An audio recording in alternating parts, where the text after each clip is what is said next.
Welcome in, everybody. I'm going to give you all a few minutes to get in here. I spilled some of my oil, apparently. Smells good. All right, so welcome back to another huge moon phase. Say hi in the chat room, guys, when you get in. We're going to give everybody a few minutes. I don't know how you guys have felt about this entire week. But if you are sensitive to the moon's cycles, I'm sure you've and especially if you're a feminine, not that it's not affecting the masculines too, it's just affecting them differently. I'm feminine, so of course I'm feeling it my way. But it has been a huge, for me personally, triggering moon. So come on in, get yourself a cup of tea. I got mine kind of steeping here. Some lemon ginger tea. I chose to do this channeling early so that we would have good lighting. My bedroom where I normally do my lives, I don't know, I'm not happy with the lighting. I'm just not. So until I can get more natural lighting or unnatural lighting that looks natural, I prefer to do it here at the table. Hi, Holly. Welcome in, everybody. Get yourself something to drink. Make sure if you want to participate physically, because you can participate energetically with the moon ritual. But if you want to participate physically, you will need a tea light. I've actually got 3 here. So I have and I got to show you without spilling it. I'm out of black protection candles, so I created one. I've anointed it with protection oil, and I have peppered it on top with purified sage. And because of the energies, I felt divinely called to use a red candle. I believe that, at least what I'm experiencing, a lot of triggers, okay? And so that's that fire energy, right? That's that basal chakras, the root, the sacral chakras. So I chose red, and I chose a white one, of course, for purity and love and release, because this is a release ceremony. Hi, Dubs in your face. I love that name. I don't want to know what Dubs is, but okay. So, this moon is kind of about,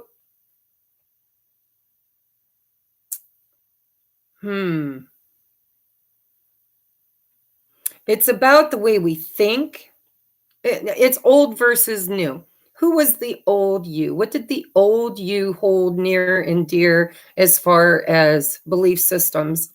And how has that changed or morphed in the last whenever since your ascension catalyst? For me, it's been almost 3 years, not quite. But whenever you were catalyzed to your ascension, and if you haven't yet, welcome anyways. We love you all. Although my mission work is to help with the ascension. So if you don't know what that is, go watch some of my videos and play a little catch up, because everybody is being invited to ascend. And hopefully, if you feel so called, you will accept the invitation. Okay, so anyhow, I'm kind of rambling a little bit. So I chose the white candle because I think it is time. This moon is telling us that the old us that no longer really truly exists. It's just a faint memory, a nostalgia of the good old days or the times that came before. We need to do a release ceremony around freeing that old aspect of ourself in order to embrace and to ascend into a higher timeline where we are different, better, changed, transformed. Maybe not completely. We might have one foot in each world, but we are clearly, or at least I am, during the Scorpio moon. Remember, Scorpio is all about the underworld. It's about death and transformation. It's about sexual drives and needs, and it's emotions, water, right? Scorpio is a water sign. It's emotions, but it's hidden emotions. It's the deeper dive, if you will, into the emotional realm. So I'm looking to transmute and release the basal instincts of the past that were created through fear.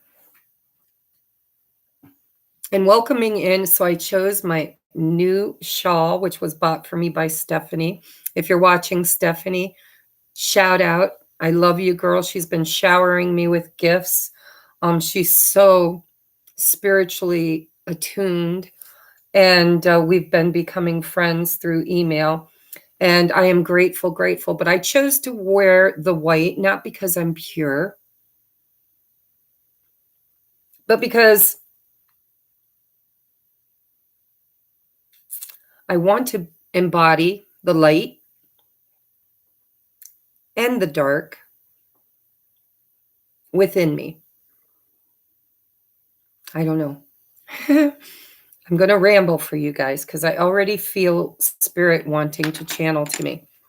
So, hi from Scotland. Hello, hello. What a beautiful country. Someday I would love to go and just experience the Scotland experience. So, let's see. We got 14 in here. We are 7 minutes in. Let's just play catch up, shall we? How has this moon been treating you guys? Let's give some people an opportunity to log in and to participate. Get your candles ready. If you have anointing oils, by all means, use them. Some of you already have your own spiritual practices, so you got all your tools. But the basics is just a candle. A tea light candle is fine. You can clear space with a bell or sage or Palo Santo. And you need a pen and a paper and a lighter and a bowl. Where's my bowl? Here it is. I'm going to leave it there. I'll grab it later because I don't have much table space. We've had so many new decks that have been contributed to the channel, and I can't wait for the inspiration. If you've been with my channel for a while, you will understand that Tracy says, when I'm called to the table, I'm inspired, and I've already been told what I'm being called to the table for.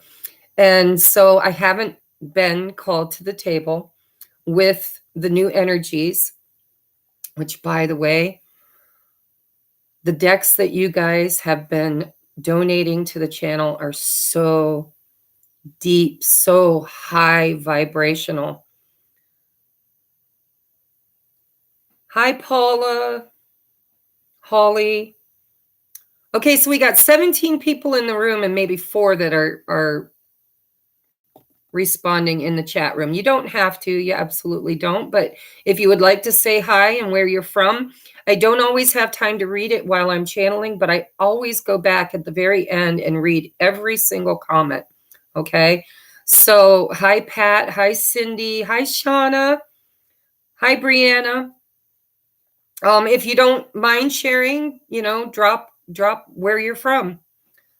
because I know a lot of you are from all over the world, and that just amazes me beyond words. It amazes me. I'm so grateful for social media platforms that give us a voice that can actually resound all across the globe. There's parts of the social media thing that isn't quite as light, but as in a third density, duality is always at play, right? So there's light in everything and there's dark in everything. And so we will embrace the light on this channel. Hello, Feetsies. Indiana, Connecticut, California, Brazil. Hi, Paula. Texas. Emily from Ohio. I'm from Ohio originally too, Emily. Denmark, Texas. You guys amaze me. Hi, Dawn. She's from Columbus. She's an Ohioan. So I feel like I'm shouting. I don't mean to. It's just I never know if the microphone is picking up good. So yeah, this moon has triggered me. I'm going to share too. And I'm not going to go on a rant. I've already done that. Me and my guides have kind of had it out. But there's a lesson, a huge lesson in triggers. Triggers are blessings. And those who trigger you are blessings too, because usually when somebody gets triggered, there's a lesson for both. There's the person doing the triggering who was also triggered, or they wouldn't be retaliating and causing you to be triggered. So we're going to talk about triggers. That's what this Scorpio moon with the stellium. Guys, I am not an astrologer. I channel spirit messages, and then I have to go and look up what the heck they're talking about because I have no clue. Okay. And even after I look it up and do the research, I still kind of don't have a clue. not my field of expertise, so to say. So, hi, Emma from the UK. Jenny, you realized the day as you were in the ER this morning. Well, I hope you're okay, Jenny. I mean, apparently you're well enough to be online, so I'm grateful for that.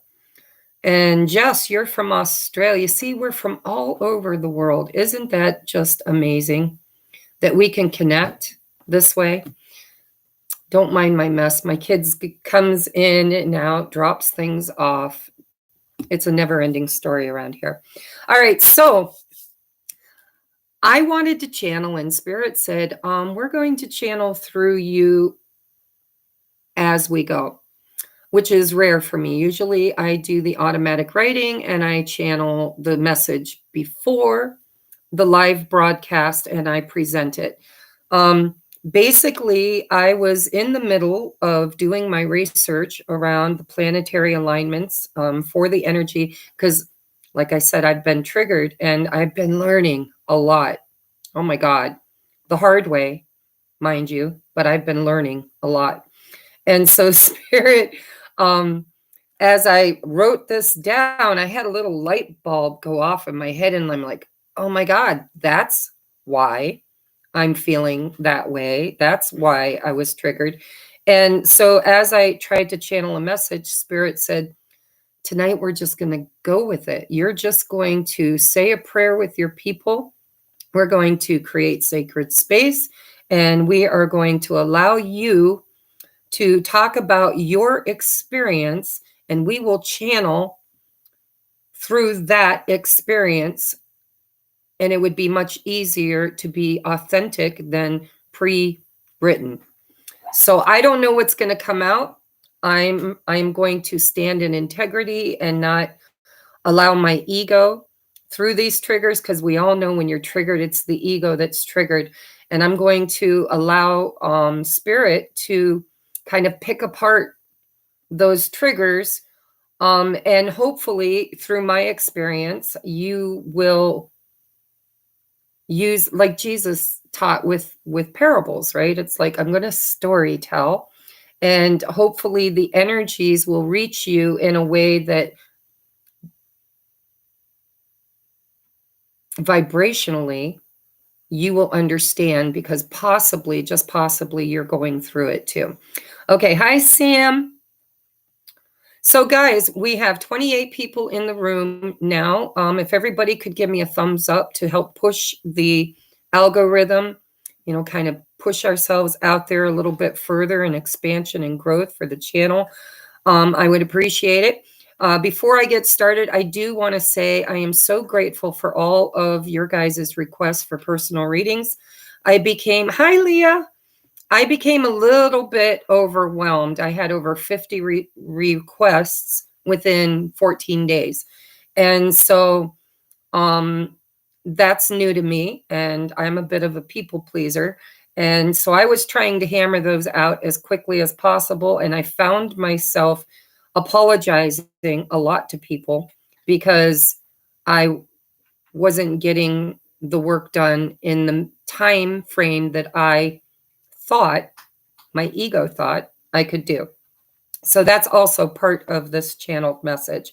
But I do want to say that I am now all caught up. I have one more recorded message to make that I'm going to try to make tonight or tomorrow morning.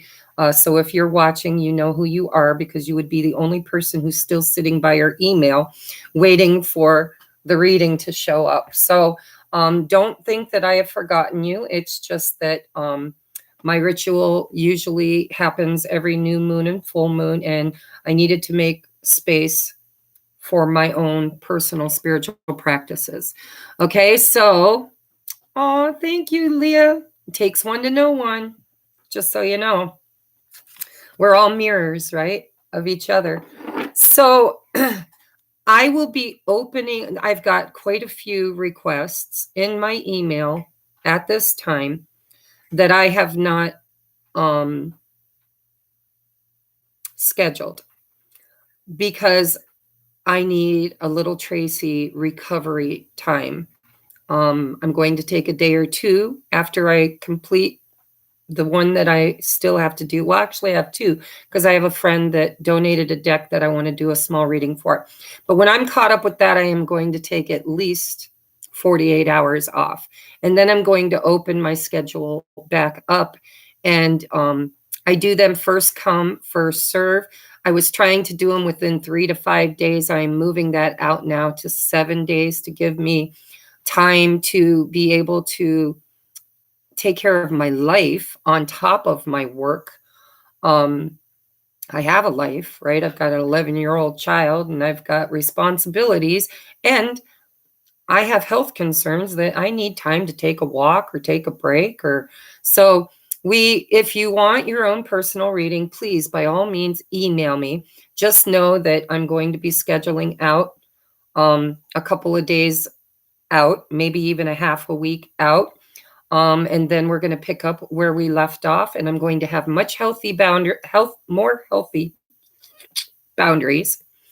And I need balance. This growth that I am so grateful for happened very quickly for me.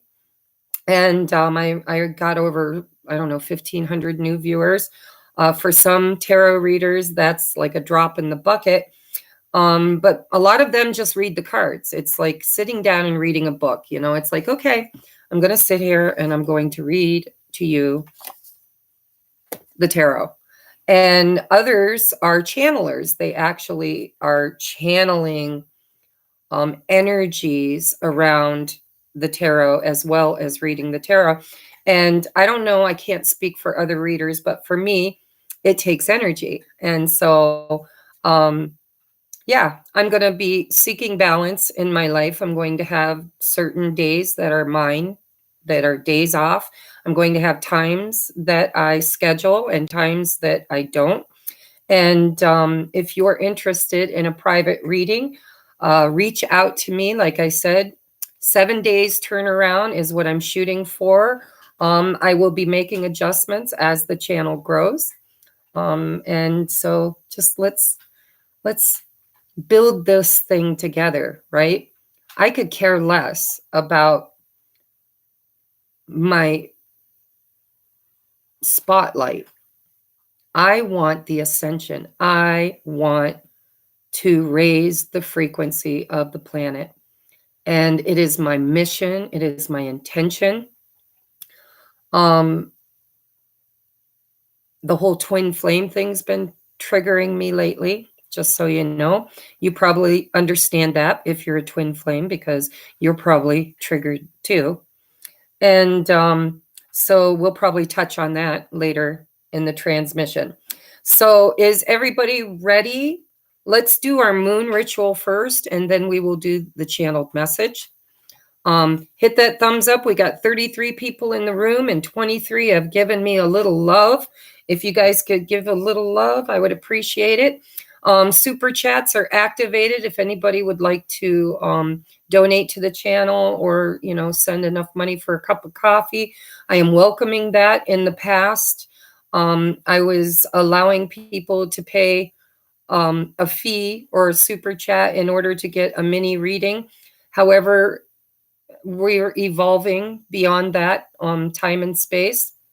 So now what I'm doing is, if you would like a mini reading, you can donate a deck of cards to the collective, because I use them here on the channel to help guide each and every one of us on our journey. And so instead of donating, $15, I have a wish list, and there's all price ranges. There's more expensive decks, and there's really super cheap ones.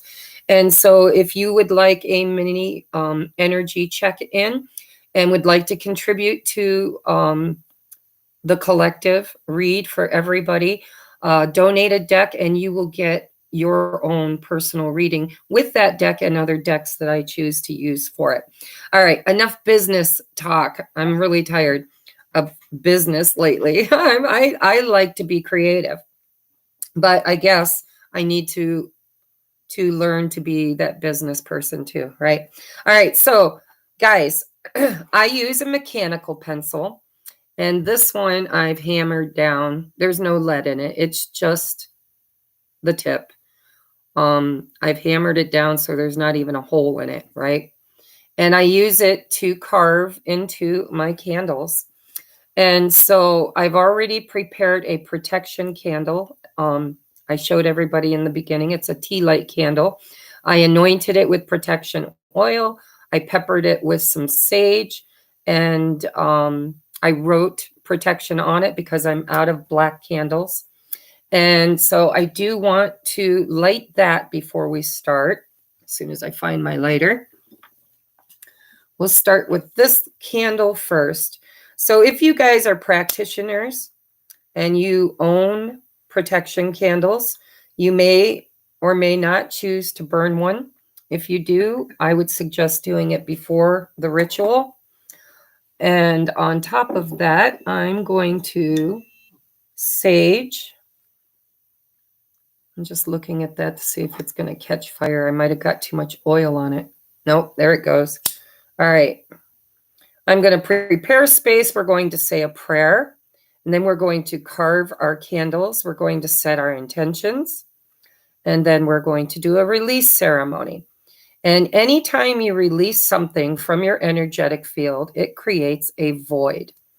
And so it's a perfect opportunity for manifesting the energies that you want to call in to replace that void, right? Oh, yeah, we'll do that later. I'll do that at another time. Having little aha moments here. All right, so clearing space. Let's say a quick prayer together, if you don't mind. Dear Mother, Father, God, we call you into the space and ask you to bless it and make it holy ground. We ask that you surround us in the white light of love and protection, so that nothing but spirit communication of the highest and best comes in or goes out with the frequency of unconditional love. We ask that you part the veil from this side to the other, so that I can be a clear channel for spirit communication. I ask that you cast my ego my lower-based ego to the outside of this sacred space so that I can be that clear oracle and channel for spirit messages. And we ask that as we do our ritual, we call in all of our spirit team, the angels, the archangels, the ancestors, the elementals, the fairies, our cosmic family, for those of us who are star seeds. We all have our own special teams. We call all of those in to guide us firmly during our ritual, to keep it of the highest vibration and good intentions. And we ask that it be heard and that it be received and sent back to us. And so it is. Thank you, thank you, thank you.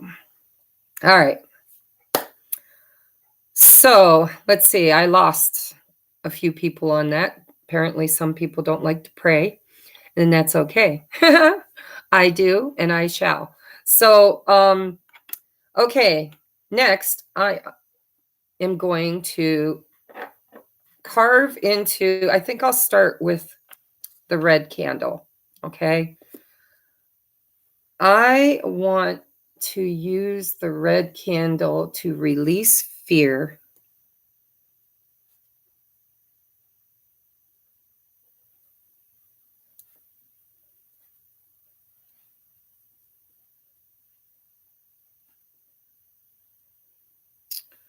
And to, what's the word I want to use? Embody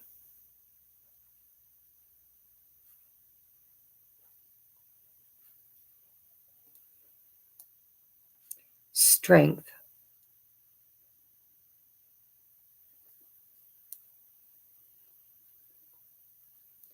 and courage.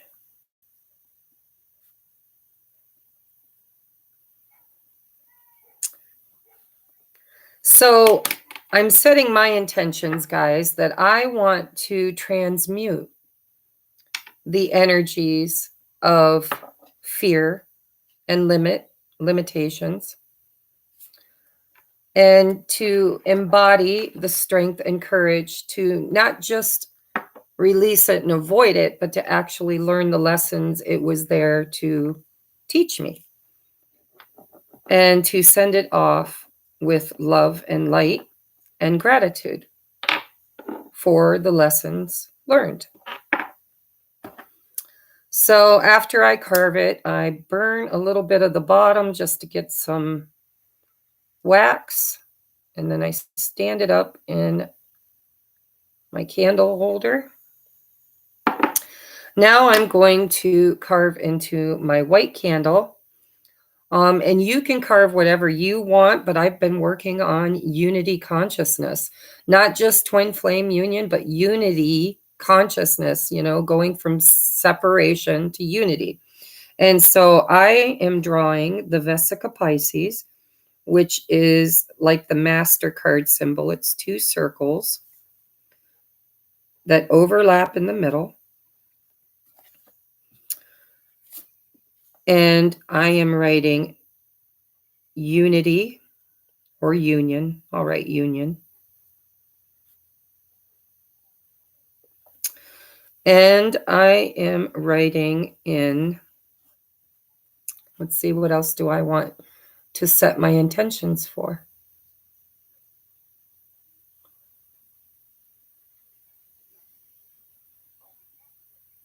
Clarity. I don't know about you guys, but I need clarity. There are some areas in my life that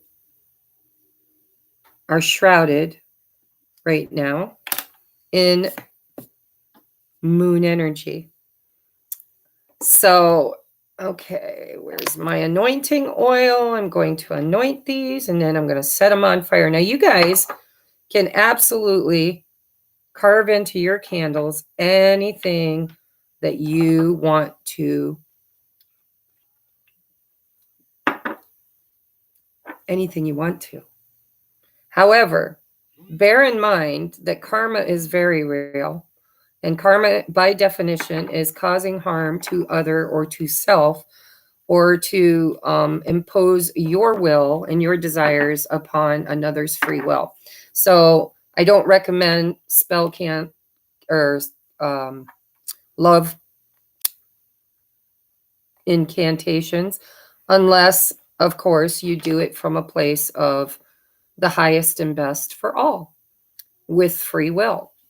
I mean, it's not that you can't set your intentions to call in love. You just can't say, I want so-and-so to get a divorce and choose me over them no matter what, and I'm going to use my magical powers to invoke that, right? That would be earning you some really bad juju and bad karma. So when you're doing intention work, you want to do it from the light aspect with unconditional love. Okay, so now we're going to light these candles.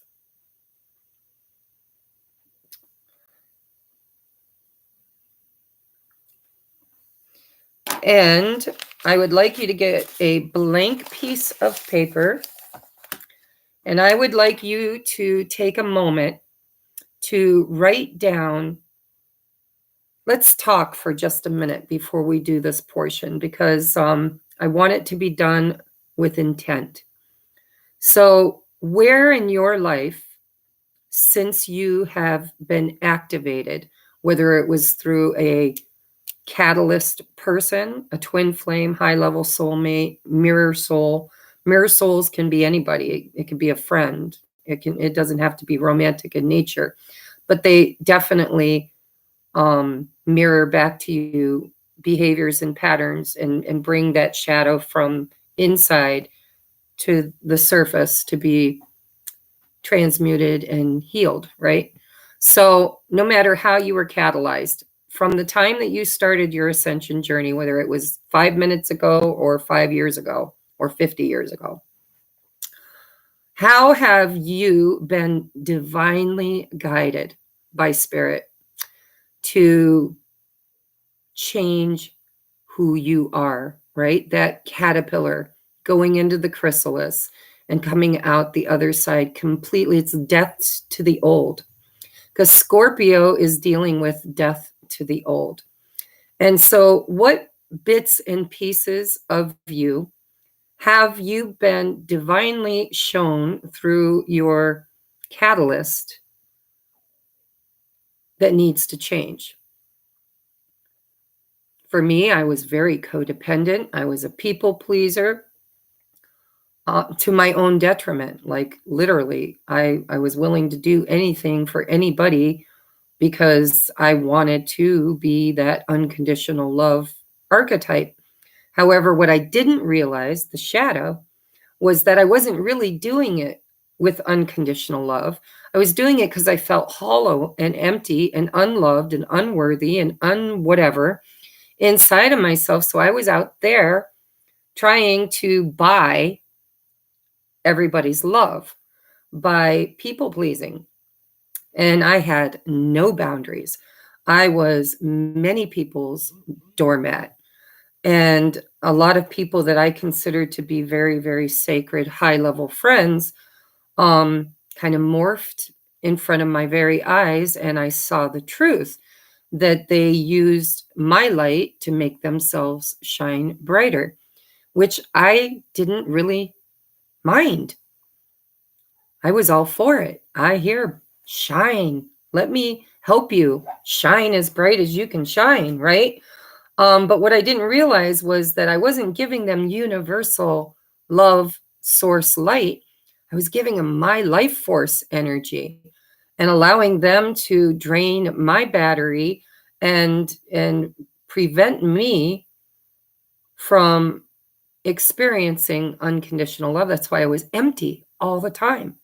So, that's going to be part of the channel message. So I don't want to get too far into it, but ask yourself before you write something down, what is in your life or your garden that no longer resonates? It's just not who you are anymore. You've grown, you've expanded, you've learned, you've changed. And where are you still with your grubby little fingers clinging to that with nostalgia. It's like, oh, but parts of me still resonate and want that, you know? And then, but then when it shows up in your life and Spirit's like, okay, we're going to test you. You really want that? We're going to give you that. Here's this person or this situation, and it's going to walk and trample all over your newfound liberation. And we want to know how that makes you feel. Well, it triggers me. And so there are parts of the old Tracy that I need to grieve and release and bury and leave it in the past. And so for each and every one of you, where in your life, it doesn't even have to be you, although for me, it's definitely shown up as my own shit. But maybe it's not you, maybe it's something else, you know, although ultimately it's always you, because you're the creator of your own reality. So what's going on in your life that you used to buy right into? Like, yeah, I'll fall for that. And now you have been divinely taught and guided, probably through a twin flame or a catalyst or a mirror soul, or death in the family, you know, traumatic loss. But somehow, some way, you've been changing deeply, spiritually, divinely changing. And so this Scorpio moon, and I'll explain why in a little bit, is all about showing us the death card, Scorpio energy. If it's dead, bury it. Don't bury it.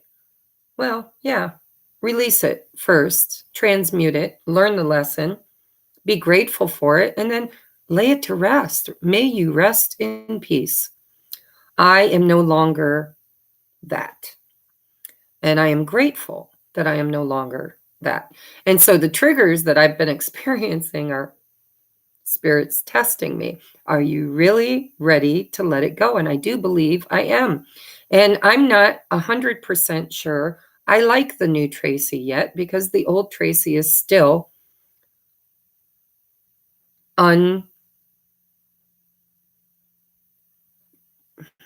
what's the word I want to use?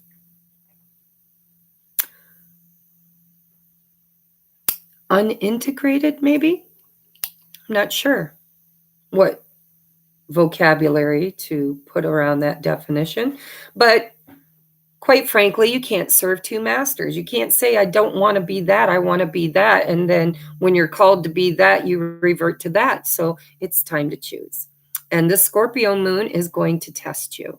And it's going to show you where those new belief systems have been integrated, where you aren't willing to go back, to relive, to continue on that path. It's literally a split in the pathway. So use your mind for a moment and your heart and make a list.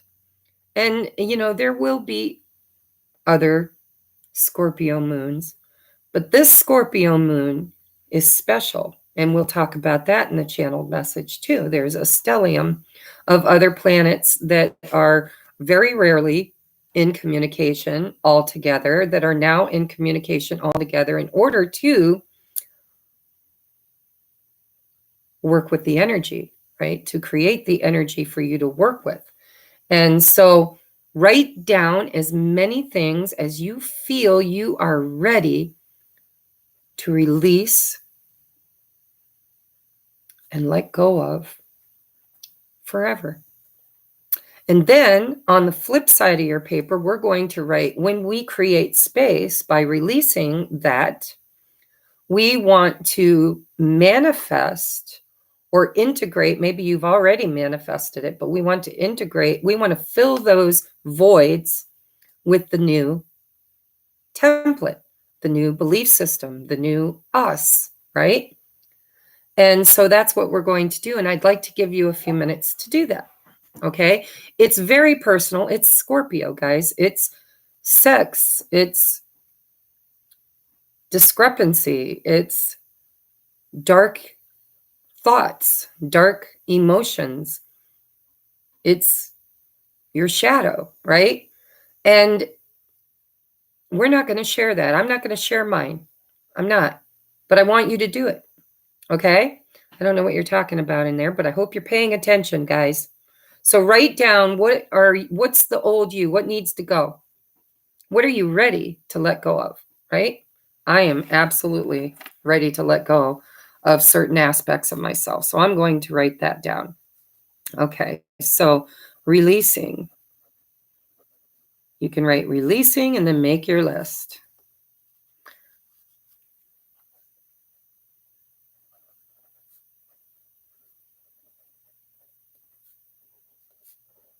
And this is where it's quiet.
Ooh, you could hear a pin drop.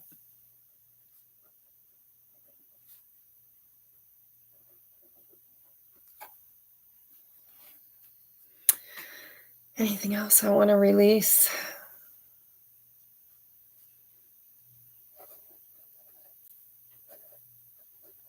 Here, I'll share this one.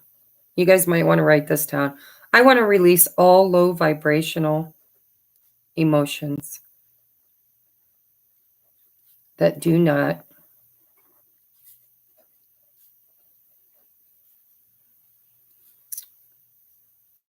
help. Because, we do have some low vibrational energies that can help at times if they're used right and if they're a tool. But I want to let go of things like fear, anger, blame, guilt, shame, etc. I'm writing etc. because Spirit knows my heart. Okay, now I'm going to turn mine over. If you're ready, if you're not, it's okay. Keep writing. It's a ceremony. It's a ritual, guys. It's not intended to be filled with words all the time. Okay? So, what do I want to fill it with? I want to fill it with confidence, prosperity, love, joy, acceptance. There's a big one.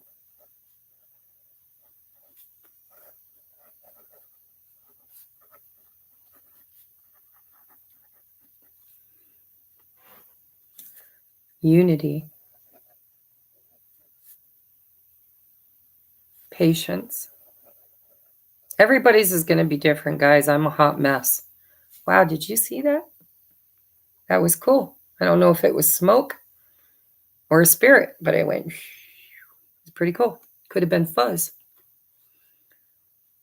Patience, integrity,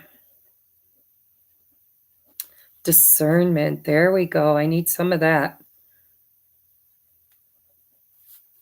Intuition.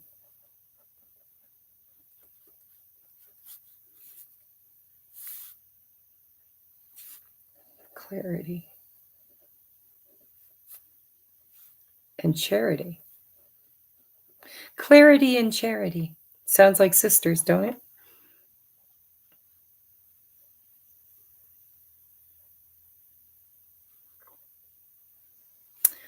Okay, and I'm going to write etc. because Spirit knows my heart. Okay.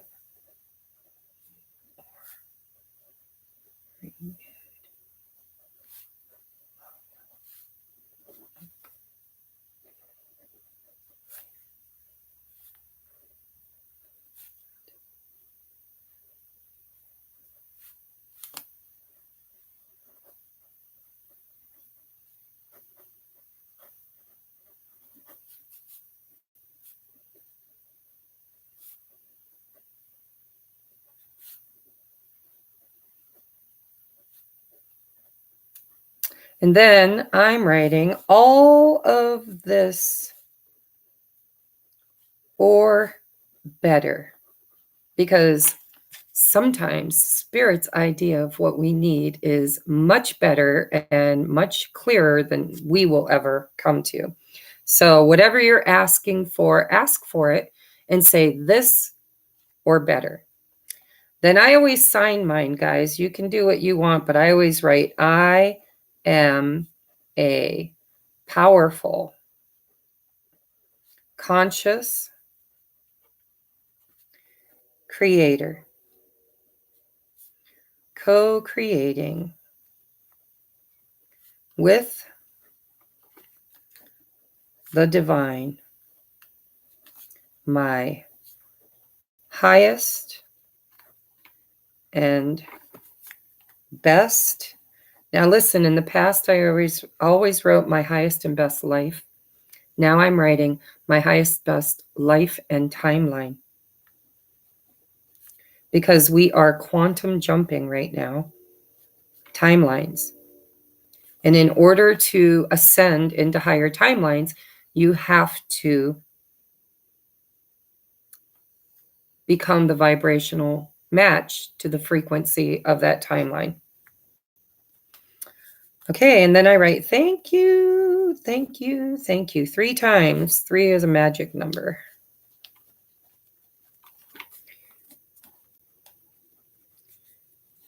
And so it is. All right.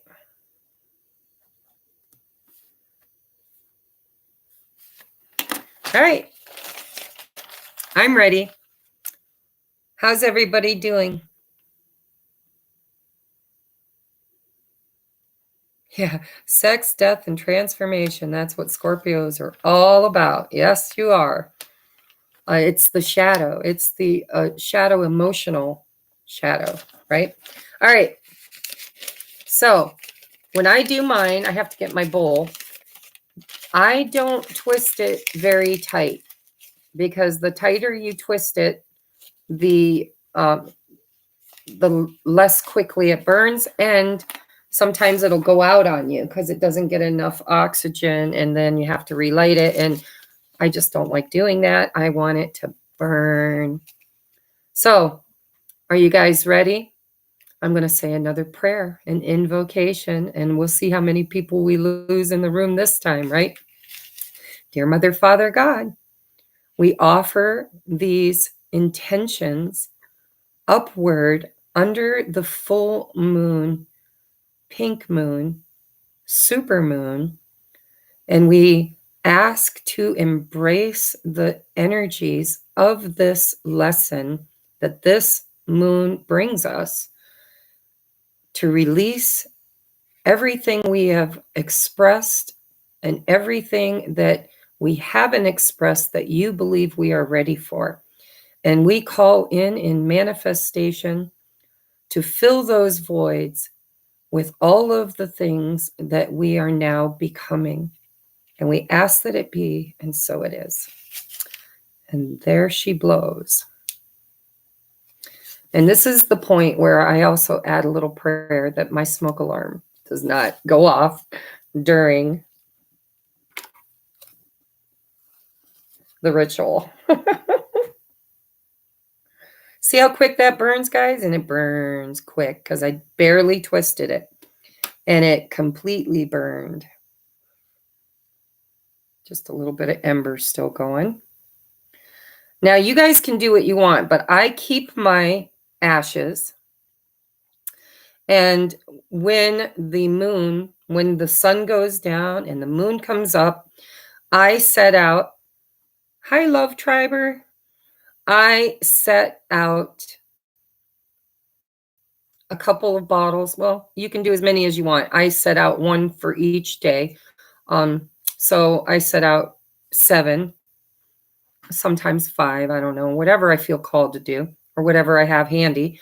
Bottles of water, any crystals that I want to charge. I have way too many to charge them all, but I pick some that I want to work with for this lunation.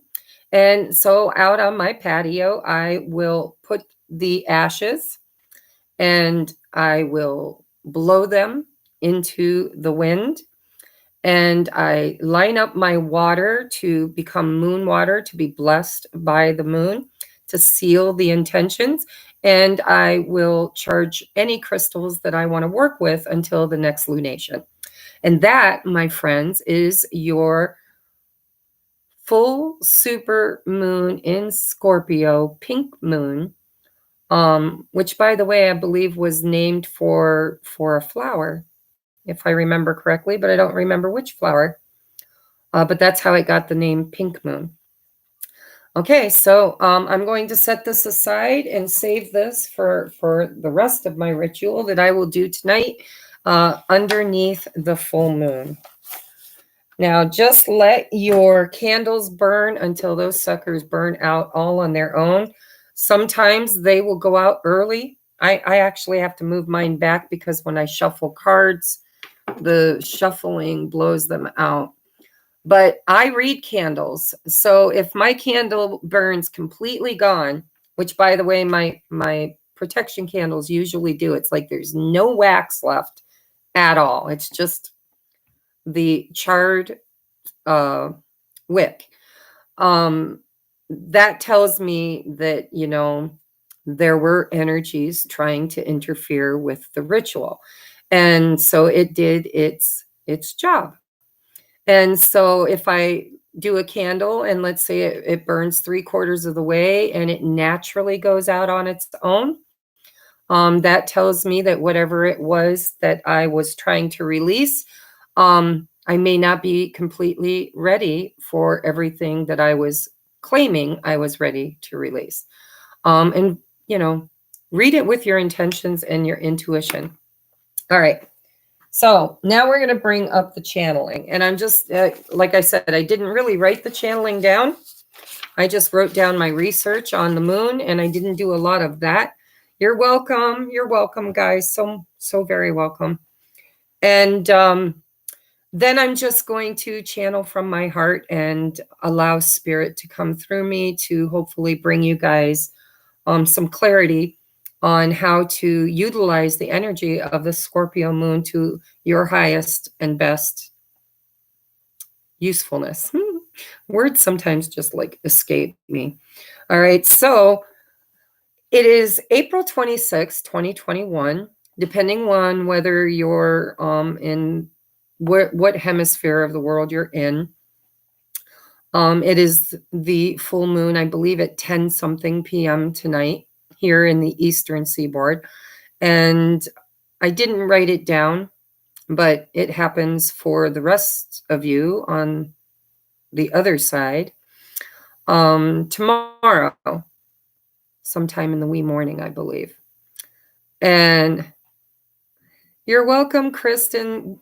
Thank you for being here. Guys, seriously, to all of my new love tribers, my son's out playing. He's going to come in and probably disrupt everything, but I love him. So I'm, you know, the woes of a single mom.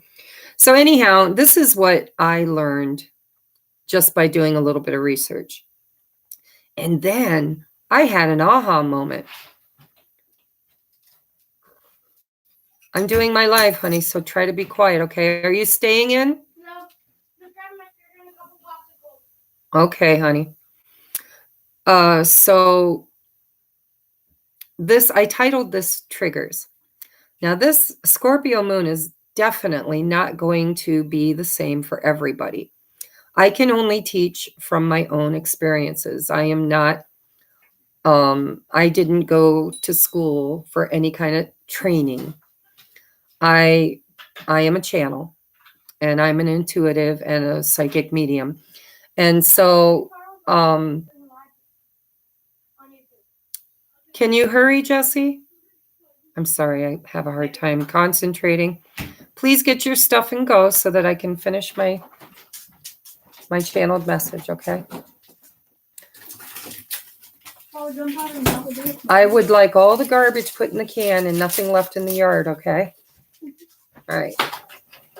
Where are you going to be? I'm going to eat at Reese's house. Put salad. Chicken salad? Okay, put your phone in your pocket so I can reach you. It's in my pocket already. Okay. All right. So for me personally, I named this triggers. I have my own little pet name for it. Okay. So, oh, just a second, guys. There he goes.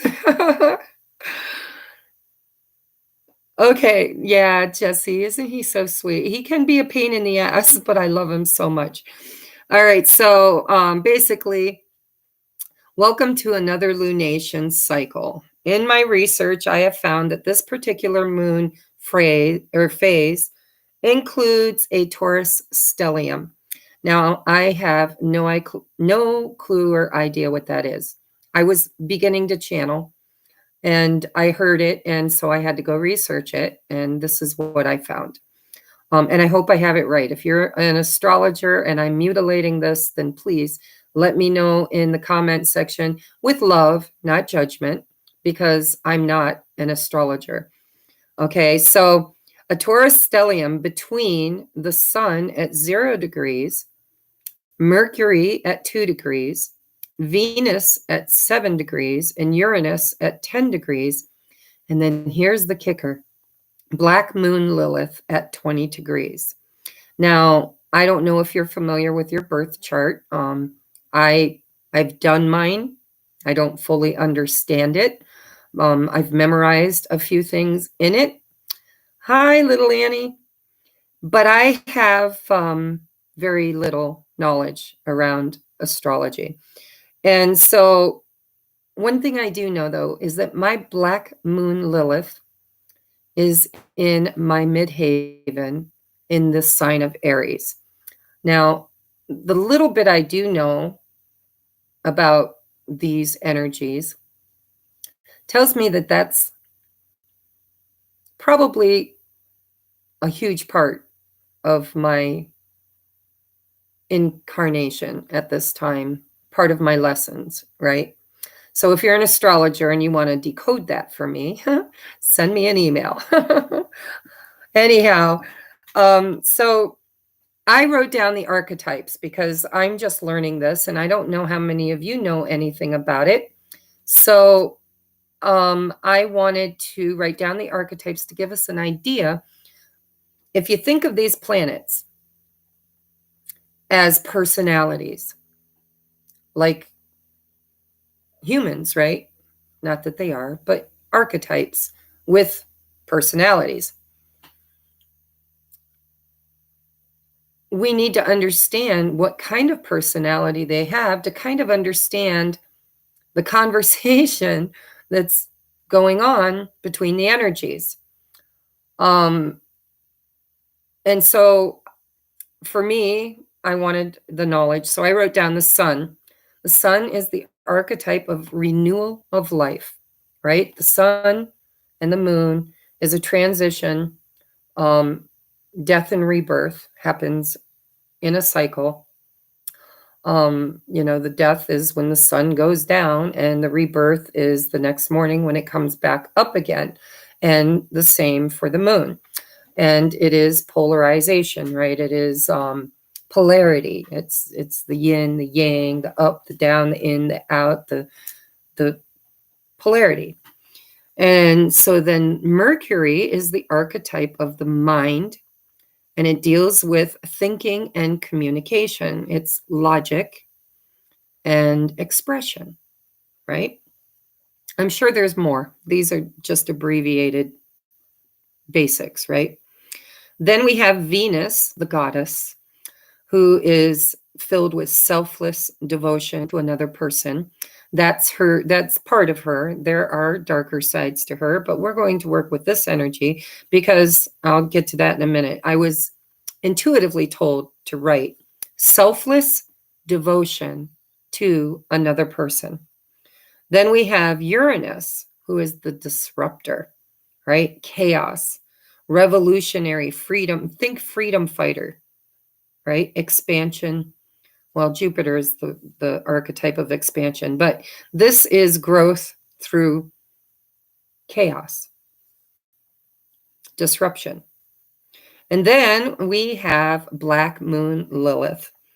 And for those of you who don't know who Lilith is, the story or the mythology that I have read about her is that she was the first wife or the first divine feminine of Adam. And she was asked of God, from God, to be subservient to Adam. And she was a bit of a wild child. She didn't want to lay beneath a man. She wanted to ride top if she wanted to ride top. She wanted to challenge. She wanted to inspire. She wanted to rebel. She wanted to have autonomy.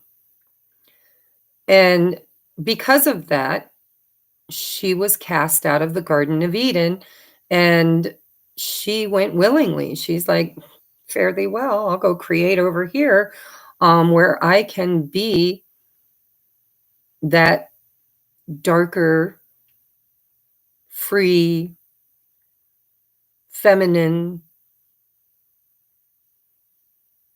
archetype, right? And then she was demonized for it.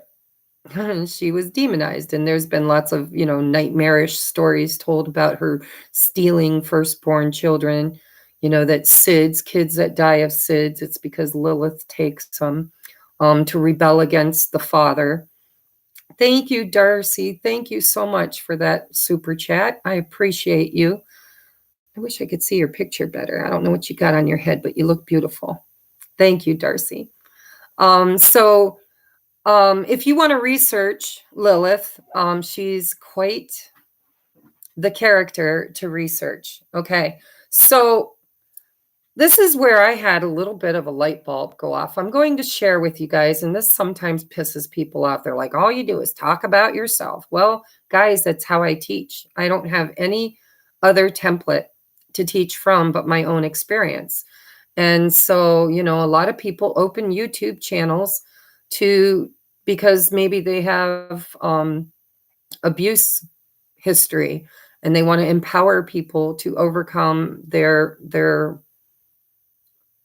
brokenness through that abuse. There's nothing wrong with teaching from experience. That's what I'm here for. So if, listening to me talk about my life is a turnoff, then, I'm sorry. There's the door. Healthy boundaries. I'm learning quick, right? But this is where I'm going to tell you what happened to me this week. I'm leaving names out, and I might even change some details so as not to offend anybody. But because of Rich Lop and mine's collaboration, I gained quite a few new viewers. Now, this isn't the first time that this has happened. Rich has actually grown my channel in the past by referring me on his channel. He talked about getting a reading from me and being happy with it. And then my channel had a glow up then too. However, I am an ascension coach or whatever you want to call me. And Rich has his own mission. His mission is he's the fisher of men, right? And women. He is a harvester. He is helping those who are struggling in the third density to become more spiritual and more awakened. He's helping people to wake up.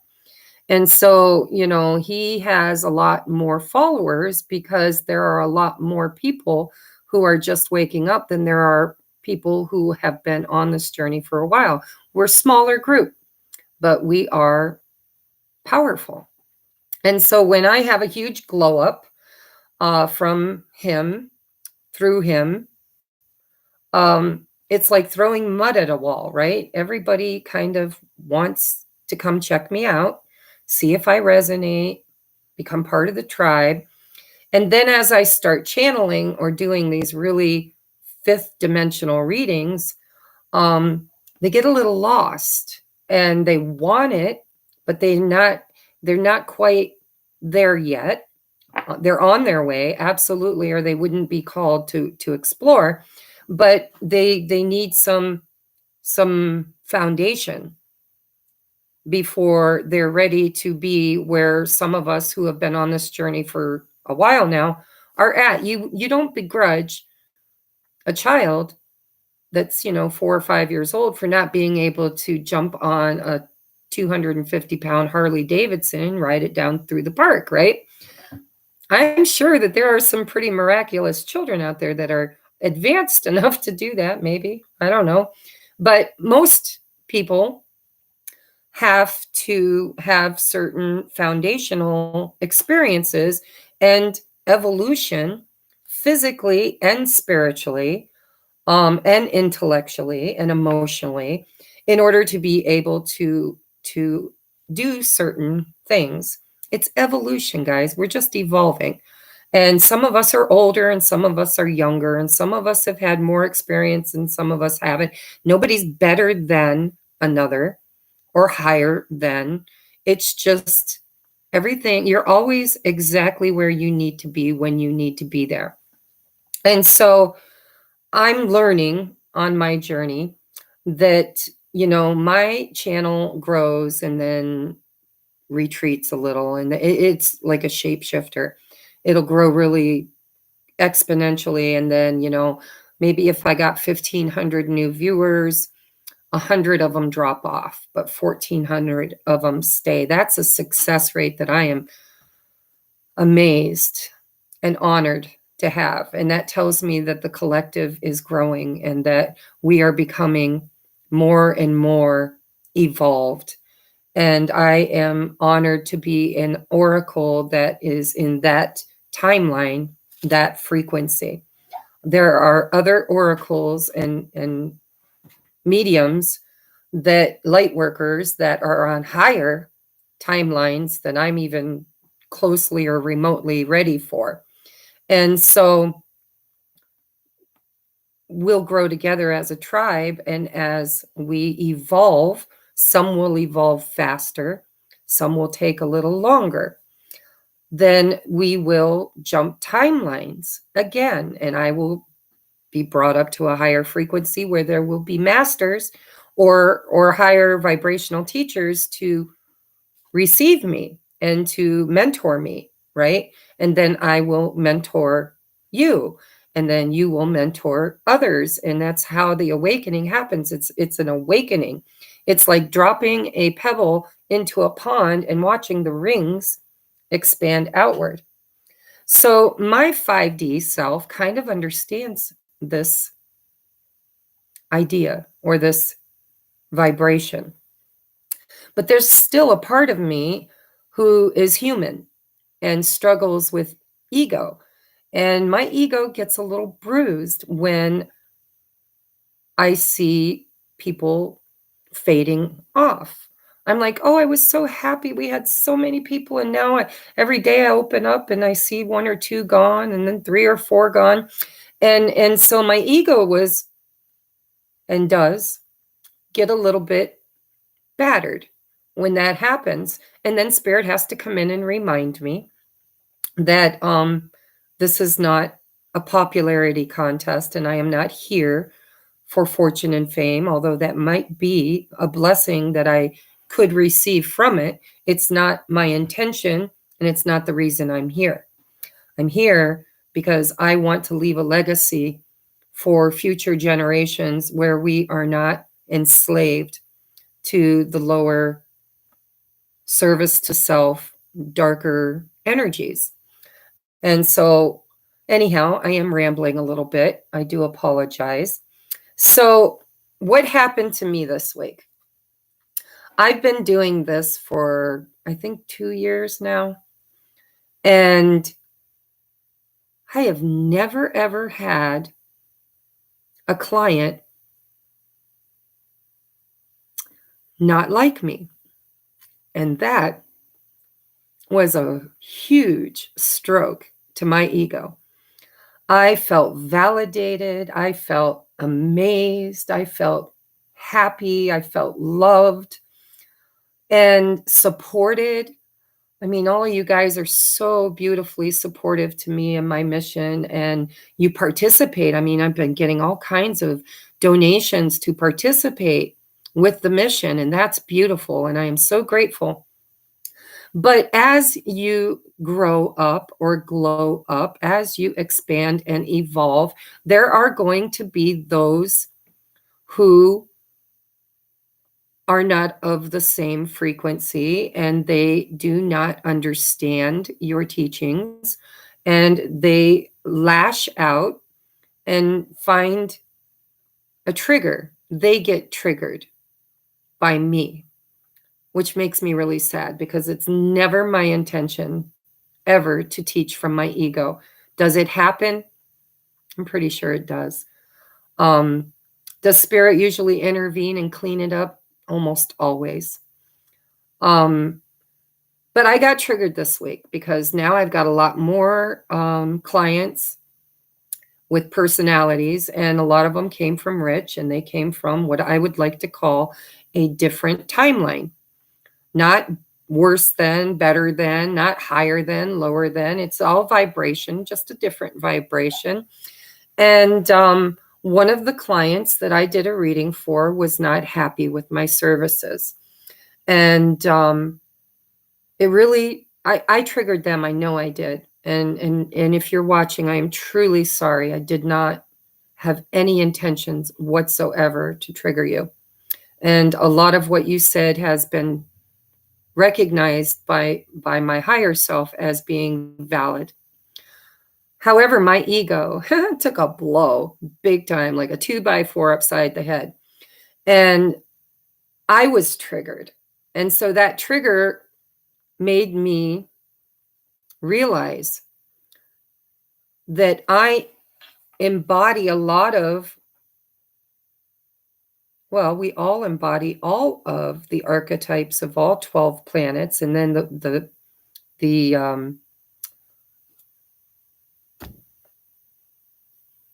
there's a word for it. Artifacts. Artifacts, I think, is what astrologers call it, when it's like an asteroid, or it's not a planet, it's an artifact. But they all have personalities and archetypes. And so, the sun, death and rebirth, that's Scorpio, right? Mercury, mind, thinking, communication. Communication gets lost sometimes in translation. And then Venus, selfless devotion to another person. If any of you have gotten private readings from me and you paid for a 2-hour reading and you got a 4 or 5-hour reading, you'll understand I have a selfless devotion to other people. Does my ego at times get in the mix? It does. I'm human. Does Source come in and usually clean it up? Almost every time. So then Uranus is that disruption, that chaos, that freedom fighter, right? It's like, oh, I got triggered and I wanted to be free from that trigger, and I wanted to fight for my integrity and my intentions and my self-worth and all of that lower vibrational ego stuff, right? And Black Moon Lilith, let's just toss a little bit of rebellious divine feminine on top of the mix that ain't going to take nobody's shit and don't care.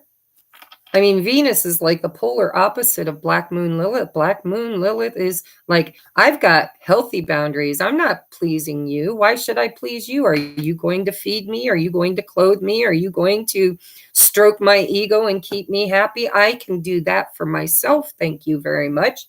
Black Moon Lilith's a badass chick, man. And I don't resonate with that energy completely. But there are times when she is an advocate for me. She's advocating for me. She's like, hey, girl, let's just have a little talk about this people pleasing, shall we? I mean, there are so many people out in that world that's needy and codependent and toxic, and they all want the light. They're not bad people, but girl, you can't feed them all. You can't save them all. You need boundaries. And so I believe, because that wasn't the only trigger I received. So I'm going to get off of that topic now, and I'm going to move to another trigger that happened yesterday morning. And if the clients I'm speaking of are in the room, I apologize. I will not mention your name, but you probably know who you are. I had one day, actually, I had one evening and one day where I did not work hours and hours doing readings. I scheduled a tattoo, which fell through. I went to karaoke. I worked all day until 5 o'clock, and then I was done. And I told myself I wasn't working Friday evening. I was not working Saturday all day. My boundaries are not very solid, guys. I ended up doing readings pretty much all day yesterday. And so there were some people who had been waiting for their readings. I said 3 to 5 days, and it was like 6 days.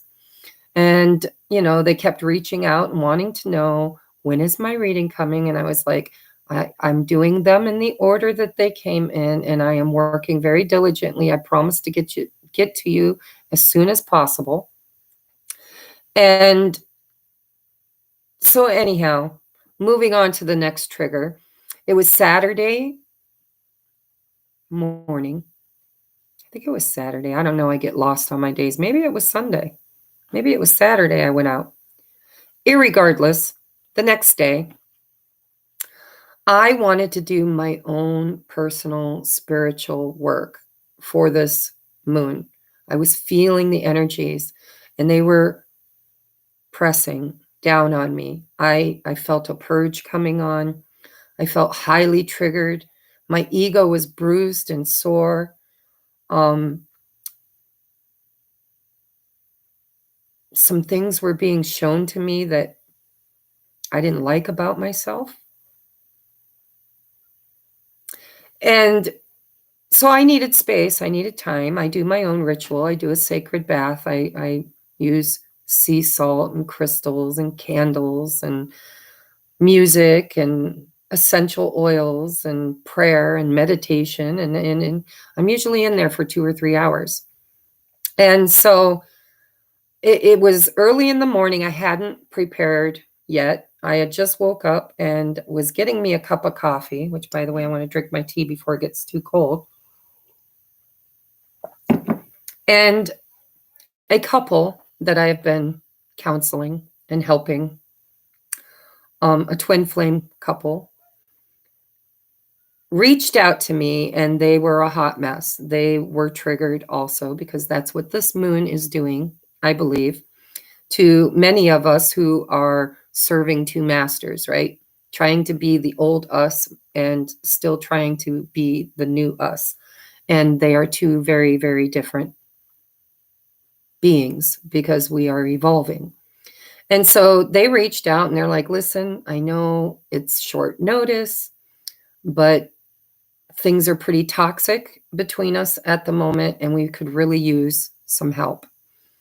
And because these are people that are near and dear to my heart and I love very dearly, I decided to do a reading and coaching session with them. Now, because of the moon energy, I was heavily channeling these energies. I'm very, very attuned to the moon and the aspects facing it, because I'm like a triple Cancer, triple Virgo. And yeah, so anyhow, and Black Moon Lilith is very prominent in my chart. And so I probably was a little bit more blunt, I guess I want to say. Honest, unfiltered in speaking to him, because I was a little triggered. I was triggered because both clients had experienced physical, mental, spiritual, verbal abuse. And it's part of what they're trying to clear in order to be in true union. And I have also experienced severe abuse to the point that, you know, PTSD is part of what I'm transmuting. I've gotten very, very far on that path, and I'm grateful. But I was a little triggered. And so I didn't get paid for this. I don't know if I will get paid for this, because we all triggered one another. I should have listened to my guides when they said you need a day off, Tracy. But I counseled them, and, you know, there were some really bad toxic behaviors that were being displayed between the two of them, and it wasn't safe. It wasn't safe for either one of them, at least the way they described it to me. And so I was very honest, and I was rather blunt, and said, you know, what I felt was the best way to create safe space for the two of them during moments like that, so that nobody gets hurt. So anyhow, I'm not going to go any further with details, but let's just say I gave about an hour, maybe even an hour and a half of my time to these people. And, you know, was I the highest and best channeler? I don't know. I believe, I have faith in, I don't think anything is ever a mistake. I believe there are lessons to be learned in every situation. And so they were triggered, and they triggered me, and we all was a little hot and sparky. But I still think I acted with integrity. And although it was a little brassy or ballsy, it was very on point and logical and loving. And so, you know, they seemed like everything was good. They were holding hands and kissing and drying their tears, and they thanked me. And I went and prepared my bath, and a little while later, I get some messages that says, you know, we just had a big fight. This one's leaving, packing a bag, and this one's, you know, because we got the runner and we've got the chaser. And this one's like, can you just convince that one that that's the wrong thing to do, that we can work this out together, that this is something that we can do together? And there was so much fear and desperation. And I felt so horrible because I didn't know how to fix it. I really didn't. I wanted to with all my heart and soul, but I just didn't know how to fix it. And so I needed healthy boundaries, because blame was being placed on me. It's your fault, they said. And I'm saying they, because I don't want to say which gender of the couple it was. But one person said, it's all your fault. Whatever you said was internalized by the other in such a way that they feel afraid and unsafe, and they have to go. And boy, that Black Moon Lilith came right out in me, and I wrote back and I said, I do not accept your blame. I did not offer my help to you. You did not pay for my service. You asked me to help. I did the best that I could. How you choose to receive the energies or deal with the toxicity of your situation is not my fault. And I did really, and still do, believe that everything I said was done in integrity and love, maybe a little bit unfiltered, no people please. I guess that's what I want to say. There was no people pleasing. It was like, this is what I see. This is what's going on. You guys, this isn't going to work unless you're willing to see what you're doing here. So anyhow, I was triggered. So now I've got one client that was unhappy with my service. I've got another client that is blaming me for their breakup. And I'm mad at myself because I didn't want to work with anybody. I wanted to take that time off, but the one person kept messaging me and wanted their reading. And I said within 7 days for her, and I did it within those 7 days. And so I don't know, it was just a hot mess. So guys, where in your life right now are you being triggered? And are you being triggered? Because if you're not, then damn, you are evolving beautifully. And I want to shake your hand, and I would like to take some notes, quite frankly.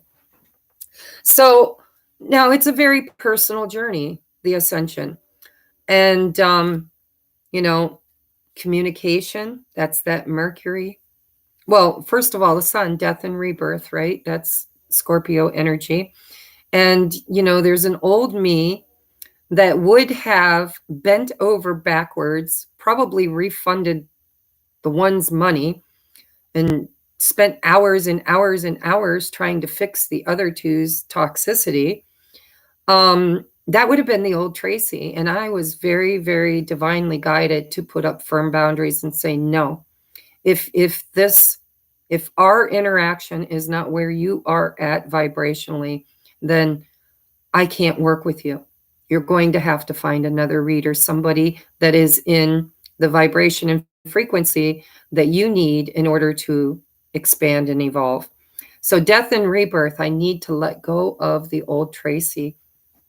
Not all of her, because a lot of her is divinely who I am. But, in this ascension, we are balancing our masculine and feminine energies. I was and have been stuck in distorted feminine energy probably for many lifetimes, not just this one. And so on my journey, I am being catalyzed to balance my divine masculine, divine feminine energies. And so the old Tracy needs to be laid to rest, and the new, improved, more balanced Tracy needs to be embraced.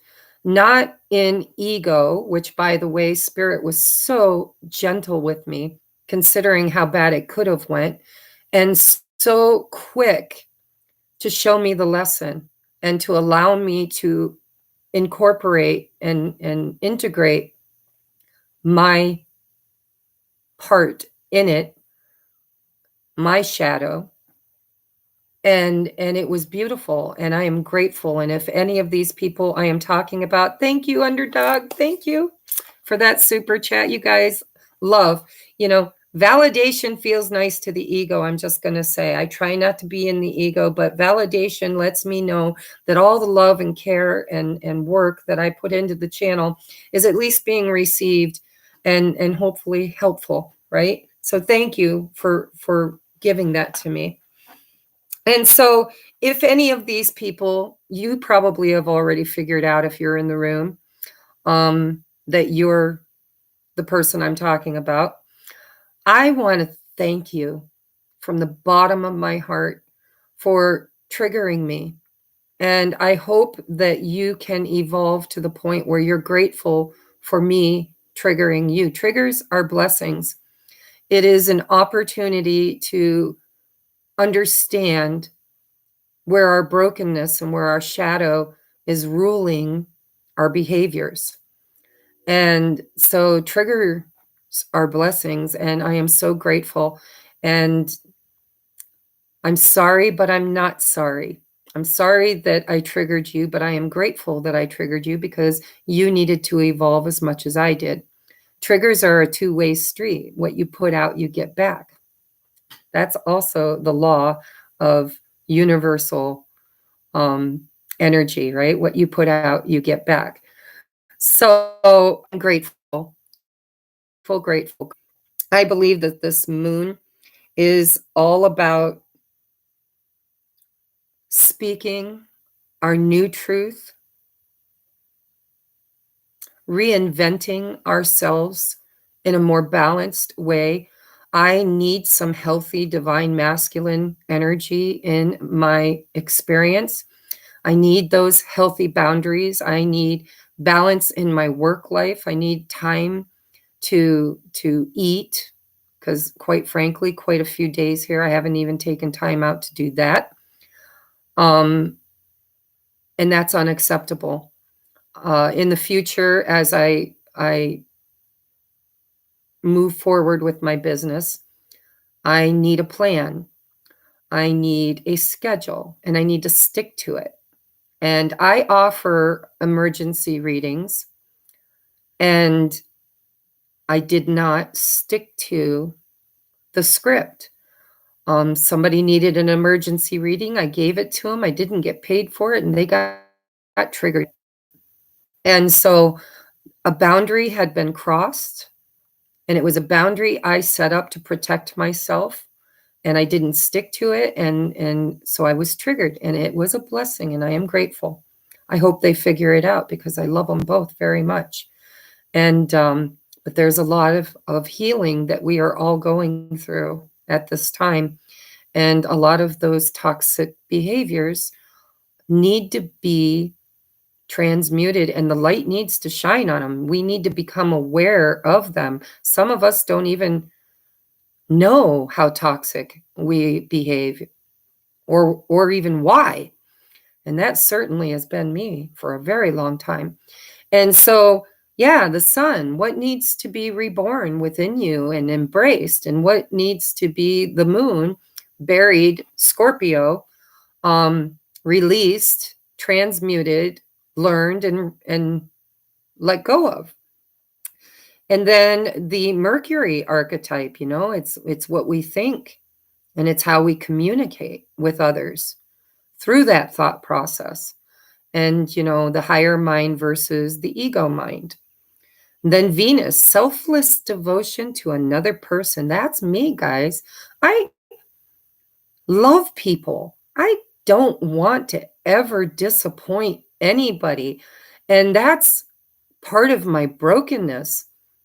I am good enough. I may not be good enough for you, and that's the choice you get to make. But I am good enough for me, and that's a choice that I need to make. And so where are you sacrificing your new, better, more evolved, higher frequency, higher dimensional person? And if you're a divine feminine and you've been in distorted feminine energy of codependency, chasing, feelings of worthlessness, of body image distortion, all of those things, right? Distorted feminine energy. Where have you been divinely guided and healed thus far on your journey? And how are you incorporating new masculine energies into your experience? I'm being called upon to be professional with healthy boundaries. There are things that I will tolerate and things I need to learn to say no to. You don't know, I've been struggling trying to figure out what I want. Have you guys? It's like, I know we're birthing something new, but I'm so integrated in the old me. I used to know what I wanted. I don't want those things anymore. They just don't appeal to me. I don't want them. Hey, Nacho Mama. Maryland Parkway in Vegas. I was there 2 weeks ago, darling. I don't know about Maryland Parkway, but I was there. Thank you, Shauna. 555. Change is coming. Bless you, darling. Thank you. Yeah, 555. Big changes, right? Scorpio energy. So there's a balancing that needs to happen between the divine feminine, divine masculine within all of us, regardless of your archetype. I resonate with the divine feminine, and there are others that resonate with the divine feminine or the divine masculine. So now I'm going to do a collective reading. I'm not going to keep harping on this. I think you guys get the gist of it.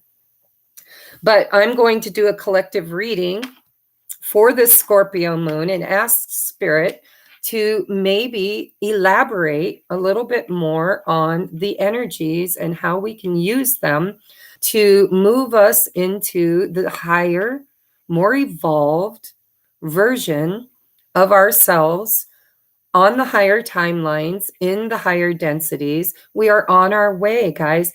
By the way, I was due to get a tattoo. It's going to be my twin flame tattoo. And I can only describe it because the artwork I gave to the tattoo artist, I don't have it here to show you. But if you're familiar with the I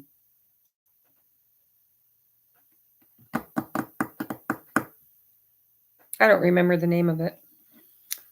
Anyhow, I don't have it here. I gave it to the artist. But anyhow, Colette Baron Reed has a oracle deck, and I don't remember the name of it.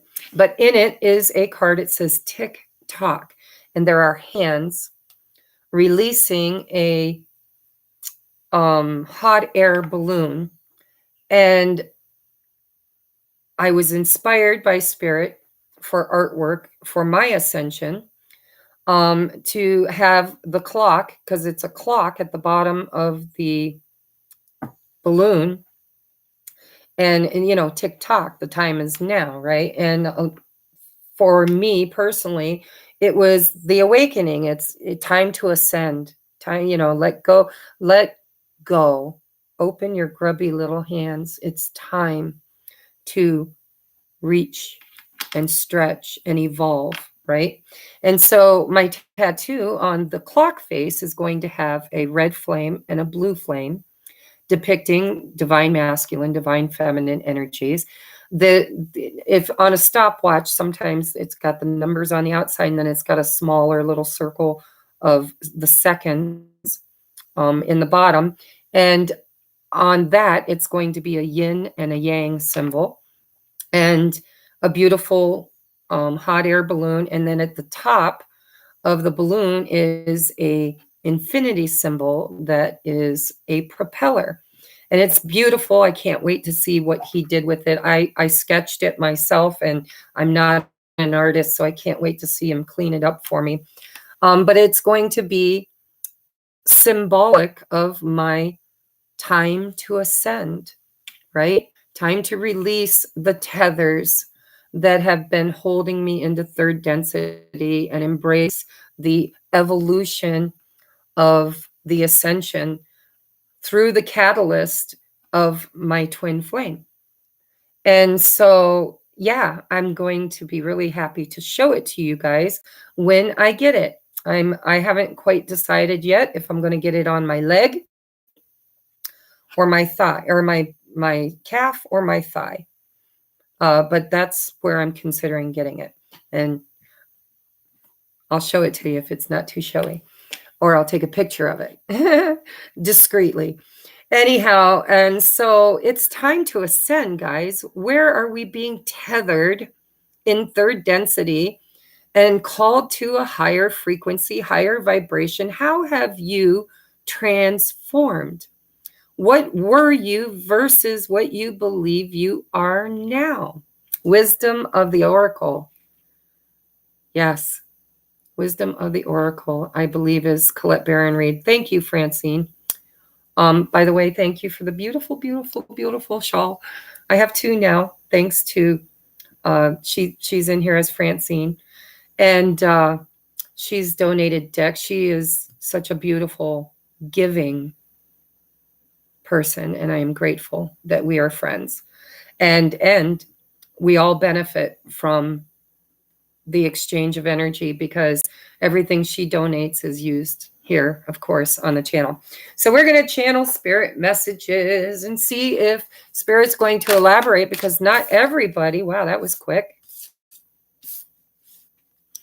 Not everybody might be going through the same process as I am. It's very personal. So we're going to do a collective reading to see what other energies might be being experienced by the collective that's not me, right?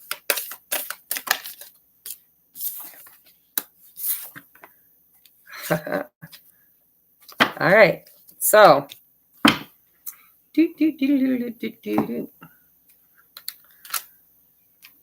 I love doing these lives with you guys. You are such a great support system. And, you know, if you reach out to me for a reading and I have nice, healthy boundaries, I do apologize, but I am being mentored by the universe on being balanced in my masculine and feminine energies without distortion, right? Not the extreme one way or the other, but in a more balanced, conducive. See, spirit channels to me words that I'm not familiar with. Conducive energy. Collective energies for this moon, please. Collective energies for this moon. Thank you.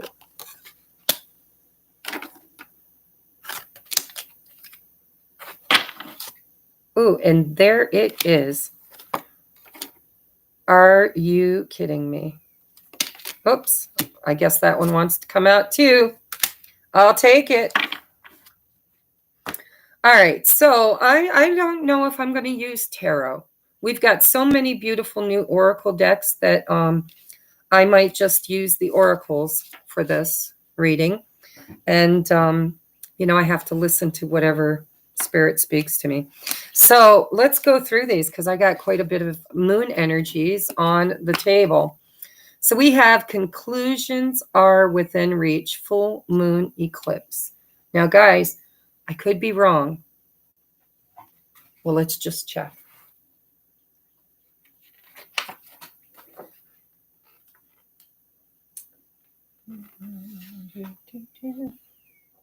Yes, full moon lunar eclipse on the 26th of May. See, I love my guides because they speak to me and then I'm like, oh, I'm afraid to say that. Don't make me say that until I do my homework, right? But I was hearing full moon eclipse is coming up.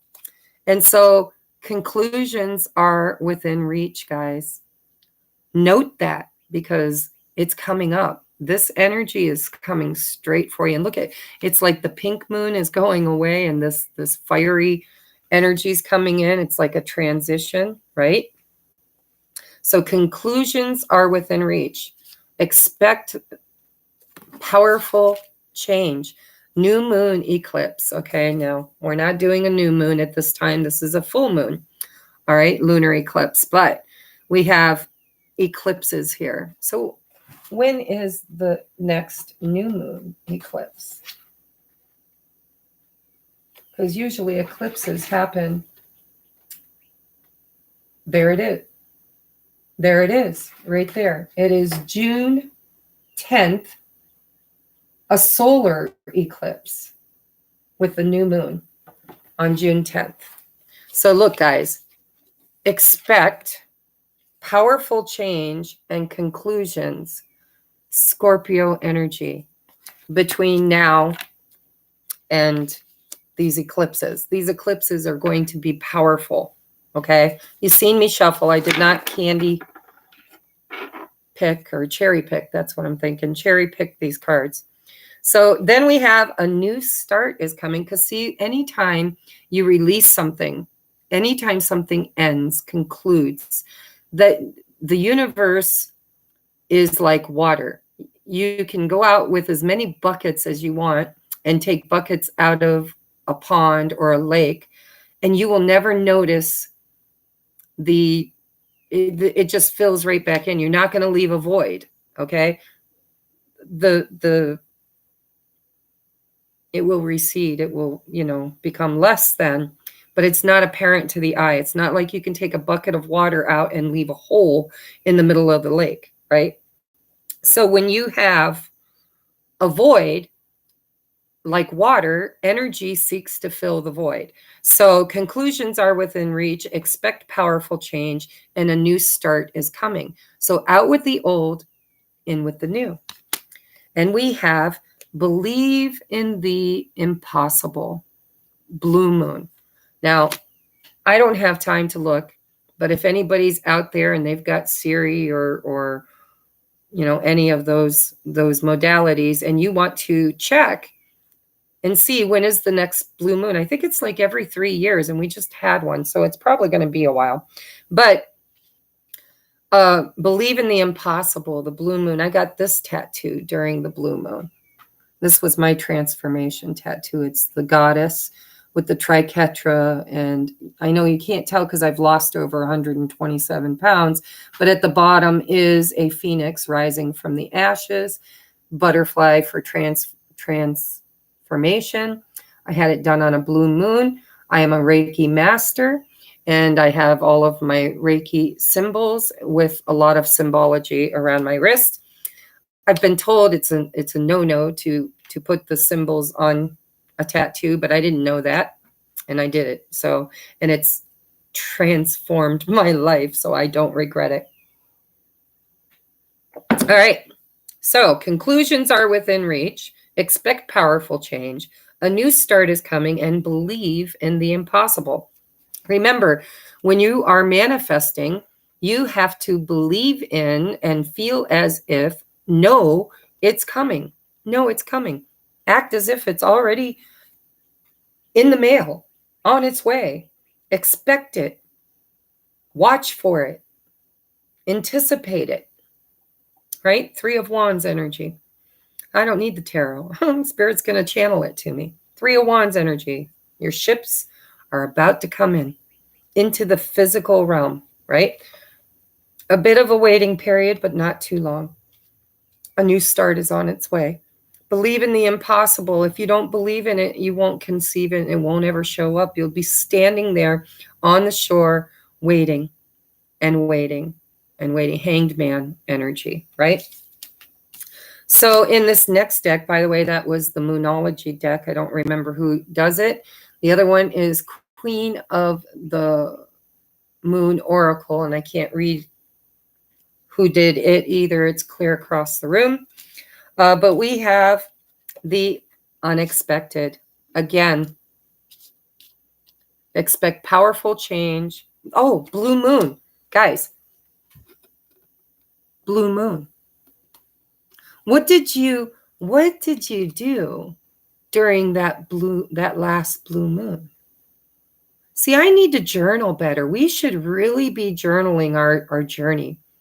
Because if I was journaling the way I'm supposed to, I could go back and look up the moon ritual that I did on the blue moon and what did I ask for?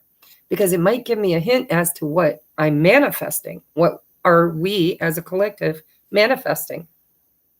So blue moon, the unexpected.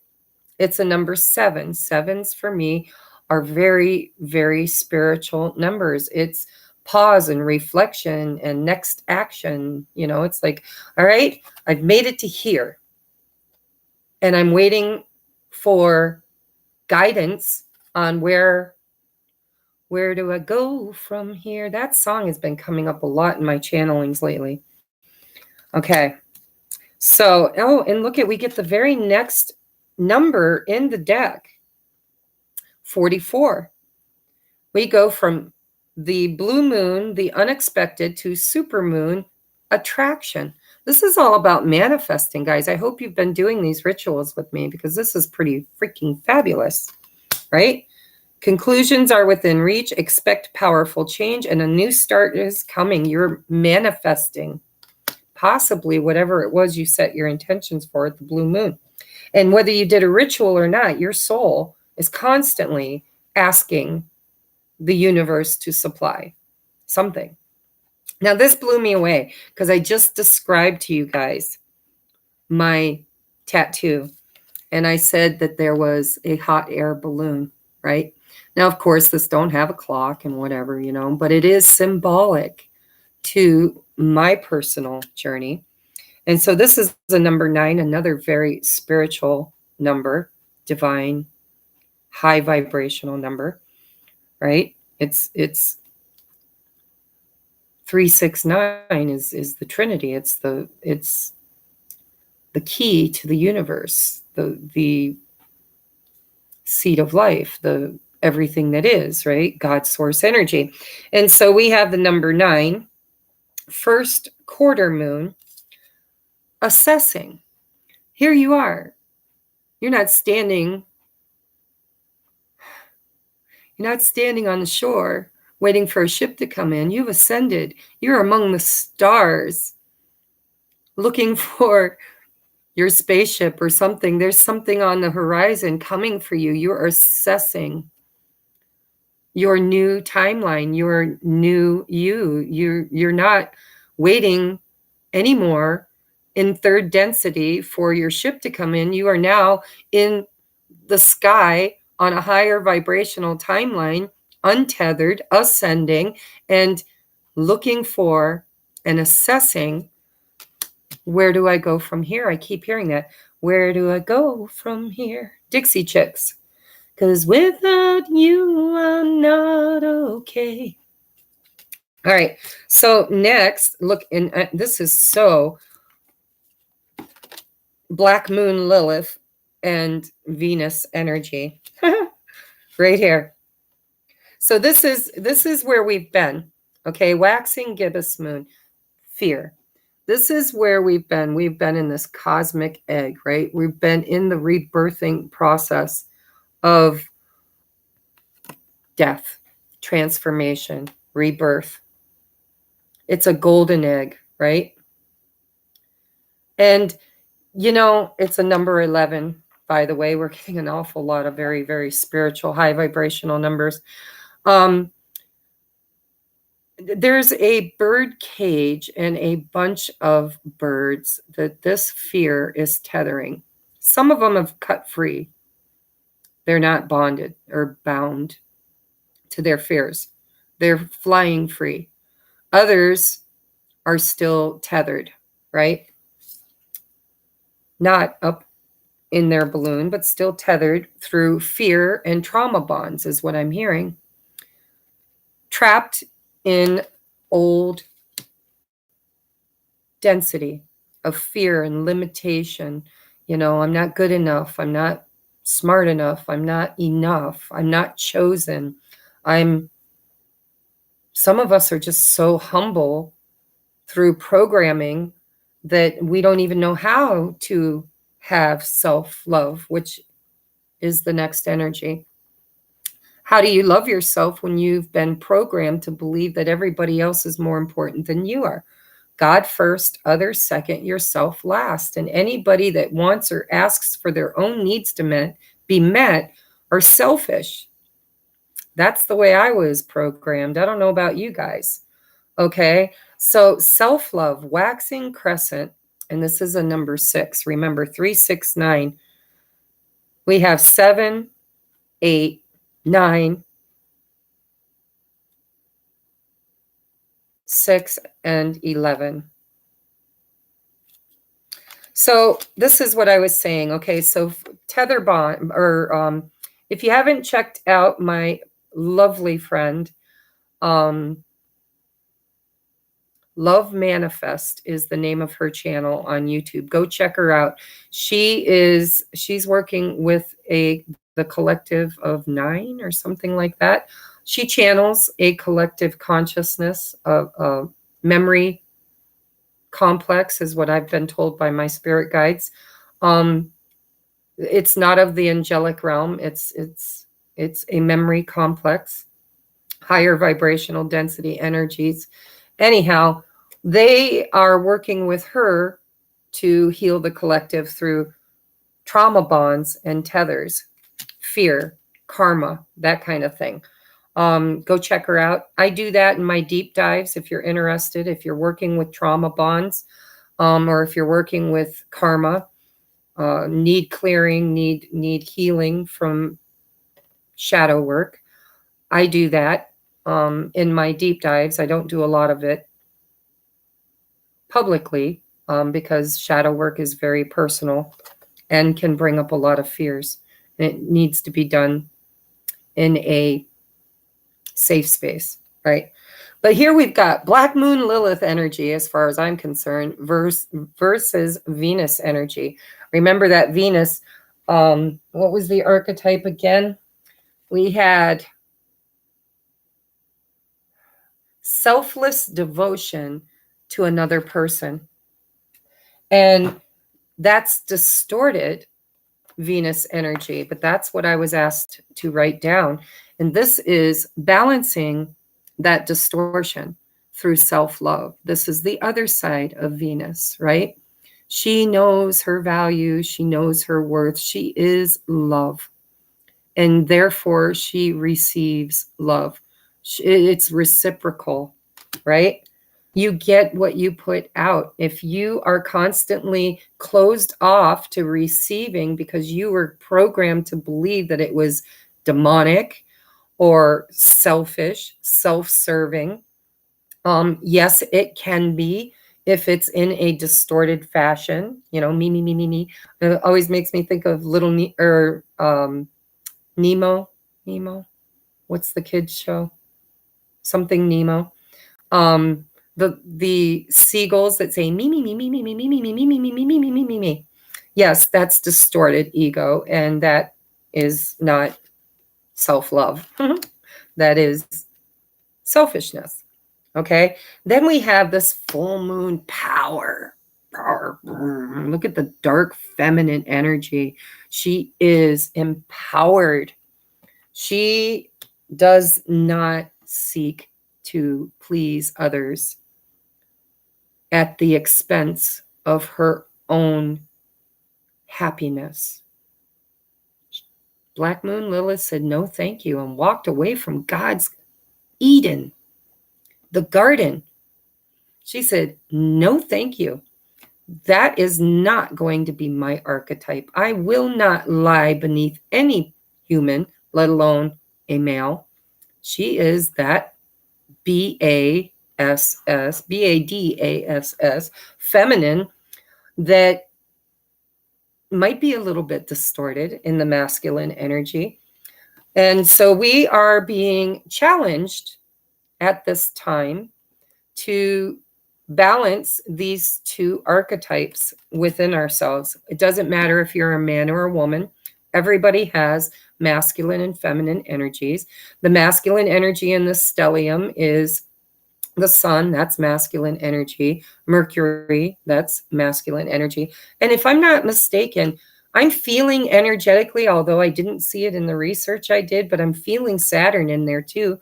I'll have to look that up because like I'm just channeling that. I don't know that that's truth, but I'm feeling the daddy supervising all of this, right?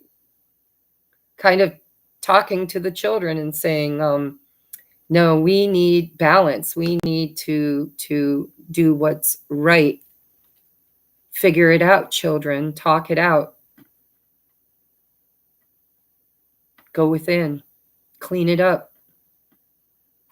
And I'm not sure, but I feel I keep saying the word void. I don't know why, but energetically, I'm feeling a sacred space, a void, where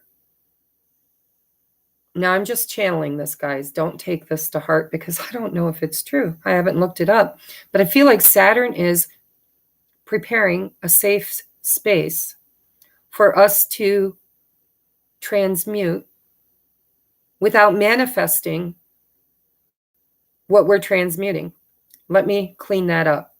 The way I'm seeing it is, okay, we are vibration, right? So we vibrationally attract through the law of attraction what we believe or what we are putting out. What you put out, you get back. I'm feeling this energy of void. It feels like time too, because Saturn is like the ruler of time. So I feel like Saturn might be giving us time to purge, just time to do shadow work without fear of manifesting the fears that we are transmuting. So, you know, if you're afraid to cry because you don't want the universe to think you're sad and bring you more things to be sad about, it's like a safe space. It's like time will stand still for a shorter moment. I don't know how long, in order to allow you to do your shadow work without repercussion, without the universe bringing to you what you are vibrationally aligning with.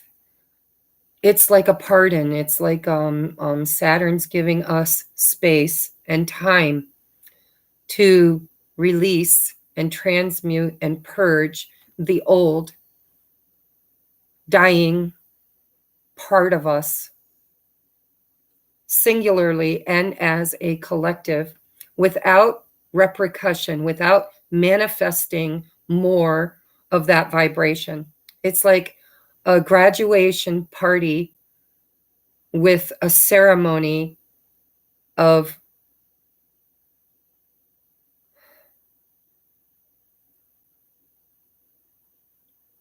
you know how when kids graduate, they get all teared up, choked up, and they're sad. They're sad because they're growing up and they've got to leave the nest. They're sad because their friends are going to a different college that they are, or starting a new job, or moving away, or they're moving away. And it's a culmination of the sadness and the joy, the yin and the yang, the masculine, the feminine. And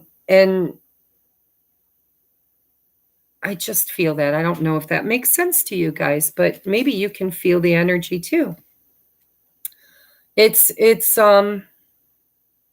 just feels somehow like Saturn's in the mix. So if you're an astrologer and you know that, let me know, because that came on me out of nowhere. But I feel like we are being given a safe space, a place where we can grieve, where we can shout, be angry, transmute, right? I'm always afraid to get angry.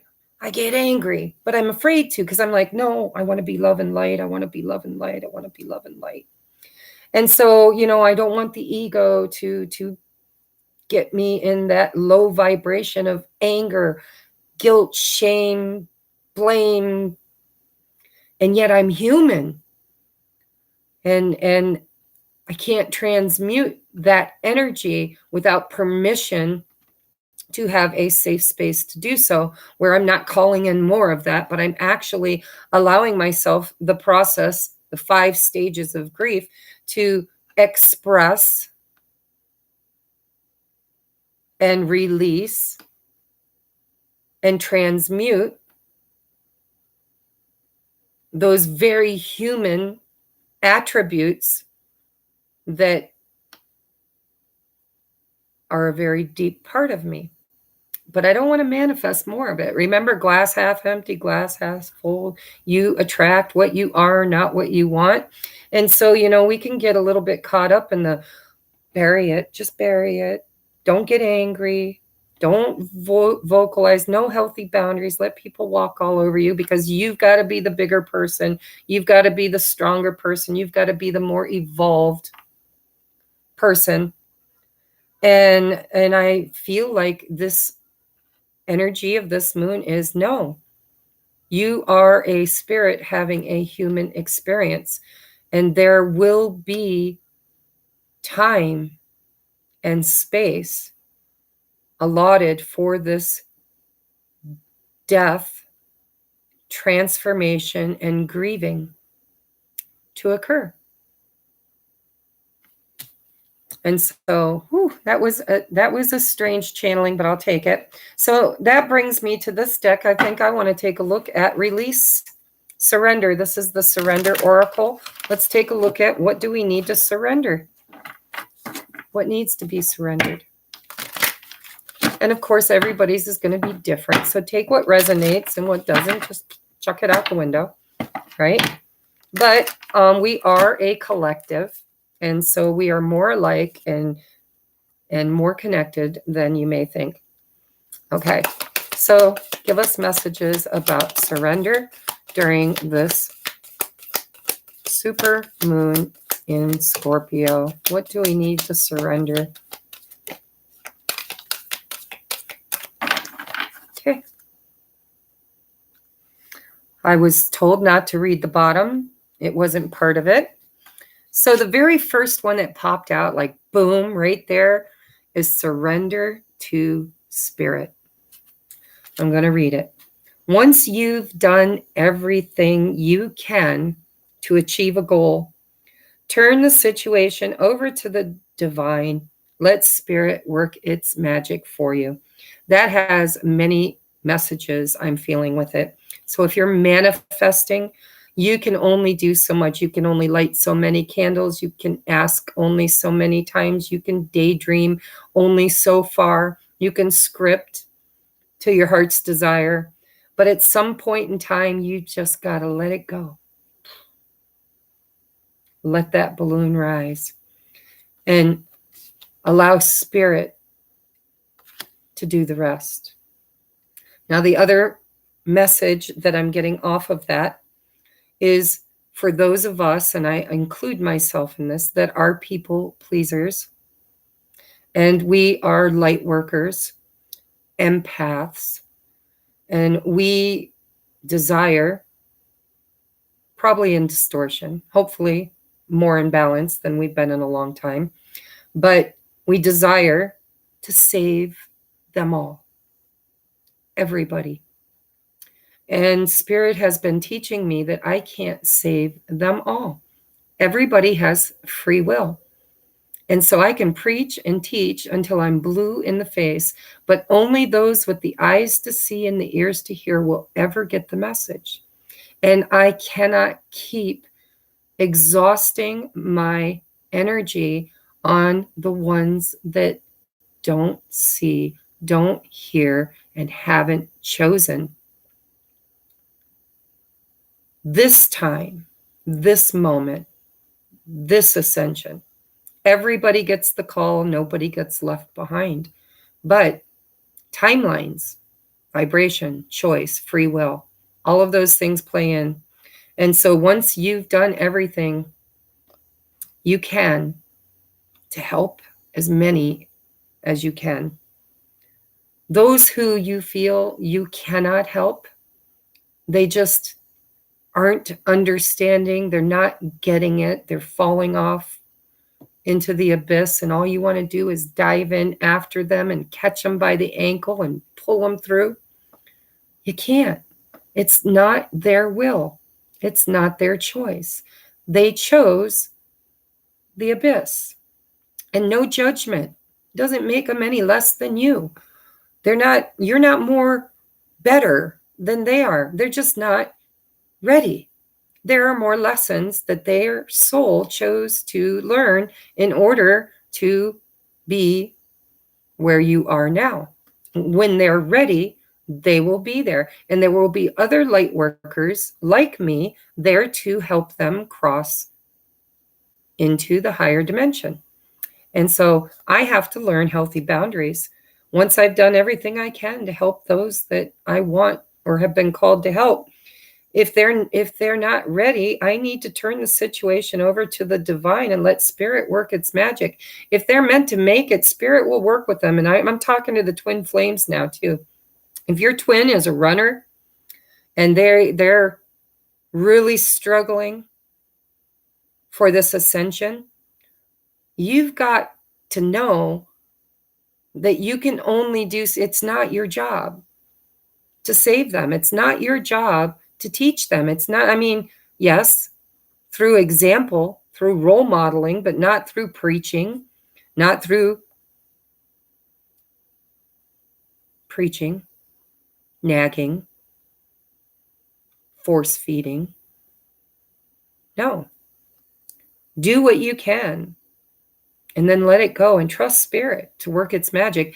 I wouldn't be where I am today if I didn't listen to spirit, if spirit didn't whisper in my ear or hit me with a few 2x4s to get me on my path, I just wouldn't have made it.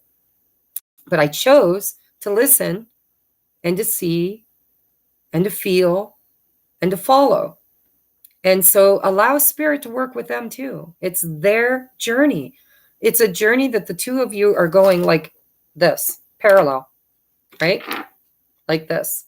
And when you become in vibrational alignment, the two of you will connect. Your paths will cross at the divine moment, divine time, if they choose it. They have free will. And if they don't, you will be able to have that or better. Remember, now we're manifesting for that or better. You can't put a face on it. You have to let spirit bring to you what is meant for you. All right, now we're moving on. Next, we have surrender your need to always be right. Give others the gift of letting them be right. Be yielding, not rigid. This will help resolve conflicts and improve your relationships. That's for those of you who tend to get stuck in the distorted masculine energy of my way or the highway or listen to me. It's not just men that do it, but it's the masculine energy. So it can be in me, it can be in you, it's in all of us. But distortion is when your ego tends to make you believe that somehow you're better than, smarter than, faster than, whatever than the other. And so you're going to school them, right? There's a difference between teaching and schooling. Schooling has a very negative, I'm going to school that person on what they should be doing because I did it and I'm doing it better than them. And no, you know the difference, right? There's a difference in the energy. Then we have surrender the drama. And good Lord, have I had a dose of drama this last couple of days and triggers to go with them. Good gracious. So we have no matter how emotionally charged a situation, remain calm and don't contribute to the drama. I fell for it, guys. Hook, line, and sinker. Stay centered. Staying centered will help resolve the issue more quickly. But I have to tell you, I'm so grateful for the trigger. I am. It really, really showed me where I got a little cocky, where I let my ego get a little big.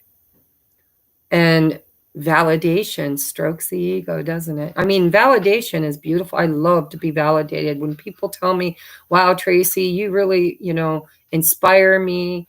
You taught me something I didn't know. What you say resonates with me. That's beautiful. But not because I said, well, let me tell you what. If you do this, and if you do that, and if you do it this way, do it the way I did it, right? I talk about myself a lot in my readings because it's all I have. It's the only data I have to draw on. I didn't go get a master class in Ascension. I'm not even sure one exists. Maybe it does. If it does, I'm pretty sure it's happening on the 5th dimension while I'm sleeping. So no matter how emotionally charged a situation, remain calm, don't contribute to the drama, stay centered, and it will help resolve the issues more clearly. And my issues did get resolved very quickly. I just put some healthy boundaries up and said, maybe I'm not the reader for you. I wish I could be. I want to be. But I have to admit when I have limitations that I have to just know when to back off, right? All right, and then we have surrender to complete healing. This is a beautiful one. Okay, Spirit says, no, we want to go to this one next. Surrender your belief in scarcity. The universe is asking you to open to the infinite nature of abundance. In this way, you can remove blocks in your life and succeed beyond your wildest dreams. And isn't that just what we're learning is the whole art of manifestation, of loving self, of balancing our dark side with our light side, our masculine with our feminine, and, believing that the impossible is not, it's only impossible if you limit yourself, right? So surrender your belief in scarcity. You are limitless. You are energy. You are everything that was, is, and ever shall be. You're part of the creator race you're a creator being from a creator race from the original creator. No limits. Then we have, I'm going to put these two together. These are the last two. We have surrender to the wisdom of your body. Listen to your body's messages about any given person or situation. If you feel physically ill, drained, or uncomfortable, be cautious. If you're energized and happy, move forward. Discernment, guys, discernment. As we ascend into higher frequencies, higher timelines, we are now responsible for our energetic field. Know your garden. What do you want planted and thriving in your garden? And that's where you place your energy. Anything that is not thrive, or anything that chokes out your garden, or sullies it, or makes it unhappy place to hang out, don't feed it your energy and it won't thrive. Weed it. Chuck it over there. Let the neighbor decide if they want it in their garden, right? If they don't, then they'll chuck it over to the next one. Somewhere, somehow, somebody's going to want that in their garden because everything has value. It's just, it may not be your value, right? So discernment. What stays? What goes? What do you feed and what do you starve? Trust and check in with the self, the body. How do I feel? What does this situation? I was triggered, guys. I was triggered. Fear, anger, resentment. Oh, and disappointment. Somebody was disappointed in me. I'm disappointed, like a parent. I'm disappointed in you. I had expectations for you that you didn't meet. Cat, get out of my bedroom. You thought I didn't see you. I see everything. I was triggered, guys, and I'm human, and we all get triggered. So yeah, inner child wound, underdog. You get it, right? It's those tethers, right? Let's go back to the tethers. Fear. There's only two real energies that exist, and that's love and fear. When you are not acting in love, you are acting from fear. And when you're not acting from fear, you are acting from love. There are variants. I'm sure there are dimensions in between, in between worlds, in between concepts. But for the most part, we're learning, we're being schooled by the universe on how to discern energies and choose as a conscious creator to create the energies we want to experience and to not feed any energy at all to experiences we don't want to experience.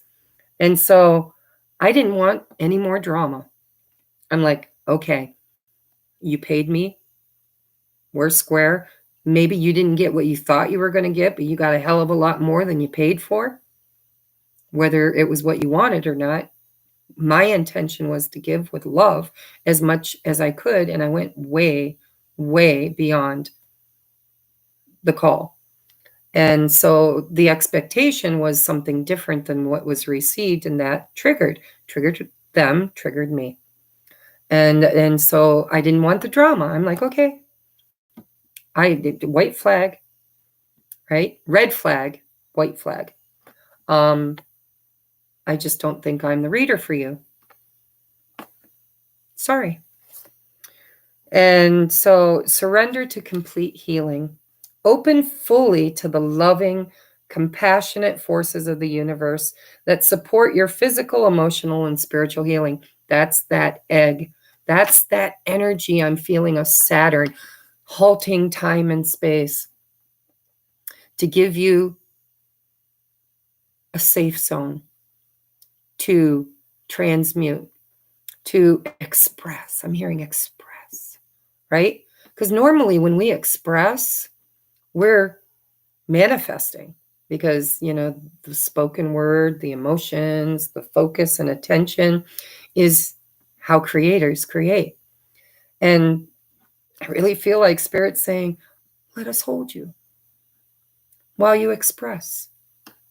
I don't know if you'll get a chance to do it again. I'm hoping you do, right? But maybe for some of us, the time is now. Time is now. Time to ascend.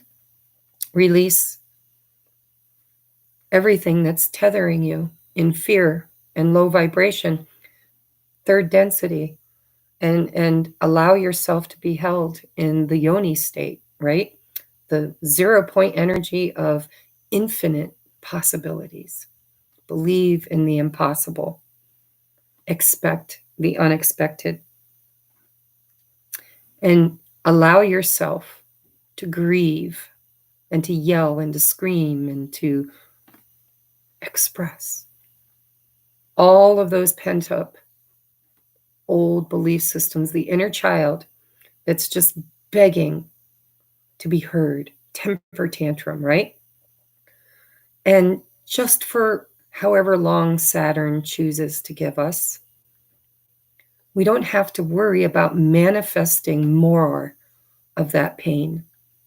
It's like a reprieve. It's like a safe zone where you can just let it go without fear of manifesting more of it. I need to get a hold of an astrologer and find out just how much time I have to do that. I have a feeling it can be measured because Saturn is the father of time and measurements. So I don't know, guys. Look it up. See if I'm right or if I'm just full of you know what. All right, so that has been the collective reading. And now I'm going to move on to the twins. Or, you know, I'm getting farther and farther away from this construct of twins. I'm told that we are in new energy. And so we can title it anything we want to, but ultimately what they are is mirror souls. They are here as catalysts to mirror back to us all of our shadow that has been hiding from us, hiding under the bed, the monsters under the bed, right? And so our mirror soul, twin flame, whatever you want to call it. I have a feeling that there are a lot more than 144,000. I think we are a collective sharing the template. And so some are true twin flames and some are mirror souls. Don't take me to the bank with that because I don't know. I'm on this journey too, and I haven't really progressed as far as the romantic part very far. But the spiritual part, I feel like I am heading on down the road, right? Hopefully we all are.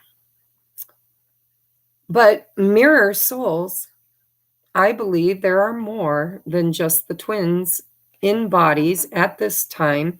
And mirror souls are souls that are from the same soul fractile. But there's more than two. Like twins, there's one, two halves of one whole. I think, I don't know if it's true. Like I said, don't hold me to it. I'm just going to give it as a concept, and you check in with your higher self and see if it resonates. If it don't, then just chuck it out the window. But I kind of feel like instead of two halves of one whole, there might be 5 or 10, or, well, it has to be an even number, right? 6 or 12 even numbers. I don't know, guys. It just feels to me like the universe knew that we needed a quick fix. Time was of the essence to role model and clear. There's so many lifetimes to clear, so much karma, so much ancestral patterning, trauma, tethers, fear tethers, childhood wounding. I believe, or I'm beginning to believe, or I'm beginning to entertain a belief that it's an energy. It's like a template. It's like an operating system. And we needed lots of them, more than 144,000. We needed many in order to do the work in a shorter, accelerated time frame.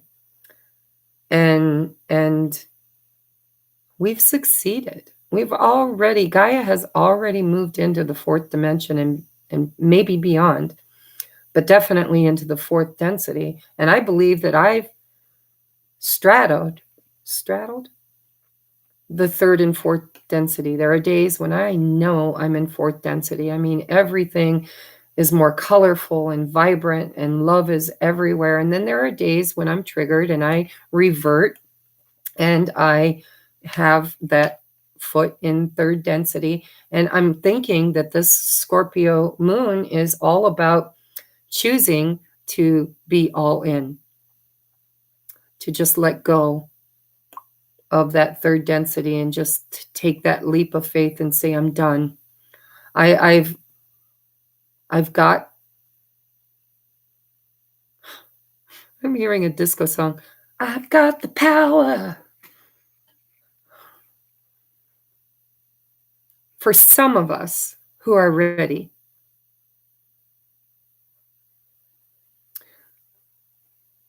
we can just jump timelines and just be all in. And I hope I'm ready. I want to be ready. I think so too, Paula. 144,000 is the original 12 tribes of God, right? It's like God. And then the expansion, 1 became 2, 2 became 4, 4 became 6, 6 became 12, or no, 4 became 8, 8 became 16, 16 became 32. I'm no good at math. But yes, I agree with you. I do believe there are a lot more.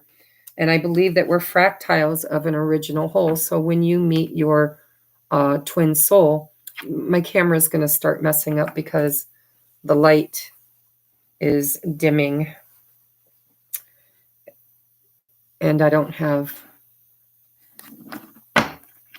a light on. So we're going to get through this, guys. We're going to do the twin flame thing, okay? We're going to do an energy check-in. Okay. All right. So we're not going to do a lot of tarot. We're going to go through the deck one time and read the energies. And I'm going to discern masculine from feminine energies. I believe I can do that. I'm setting my intentions that I can do that. And then we're going to go back to the oracles to get a bigger message. And I'm going to have to turn a light on shortly. All right, Spirit, what is going on in the divine twin flame, divine masculine, divine feminine energies, including twin souls? I'm going to throw that in there because I'm beginning to think there are twin souls, right? So the original 12 multiplied, and then they multiplied again, they multiplied again. And so anybody that is here embodied to be your catalyst, your mirror soul, is part of your original ancestor twin. Maybe. I don't know. Tell me if it resonates with you. Yes, divine counterparts. Part of the same soul. You recognize that soul because it is a fractile of you. All right, what's going on, Spirit, during this Scorpio moon? What? Oh, I missed one. They said you missed it. Let's do it again. There it is. Ooh, that's why they said I wouldn't have to discern. Very well. Give me one for the feminine, will you? Ooh.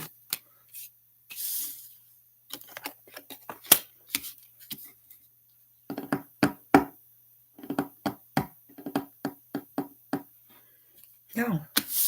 Okay, that goes there. Tell me more. There we go. Thank you. Tell me more.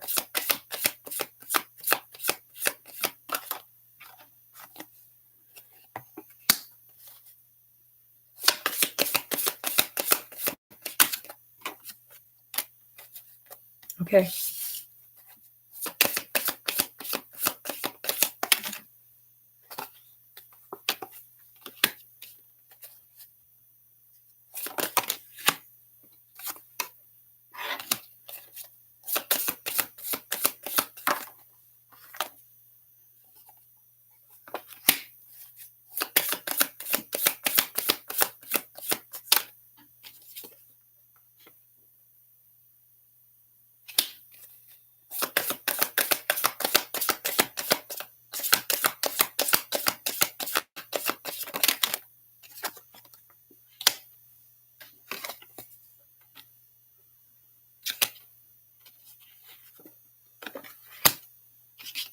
Wow, the masculine's going through a lot of shit. I keep wanting to put it on the feminine. They keep saying, move it over. Remember, we have masculine and feminine within us.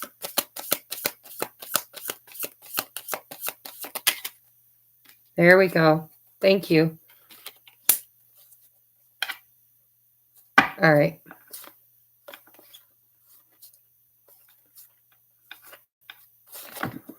Woo, energies are getting thick. Let me go turn a light on, guys. Hold on.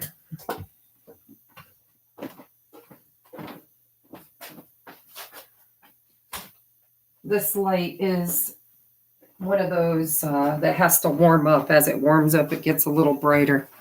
All right. All right, so we've got masculine energy on the left, and we've got feminine energy on the right. We have advice and what's being worked on by the divine on both sides down the middle. So the very, very first thing that came out was the divine masculine, the emperor. And so that's how I knew. Spirit told me in my head, you don't have to set your intentions. You'll know the masculine energy versus the feminine energy. Right? So we've got the emperor. This is kind of distorted emperor, I'm hearing. During this moon, they're bossing up, is what I'm hearing. Whatever has been going on in their home or in their experience, there has been a decision made. I've got the Two of Swords. I don't read reversals. I read energy. I feel like this is a decision. A decision has been made. Deception and strategy.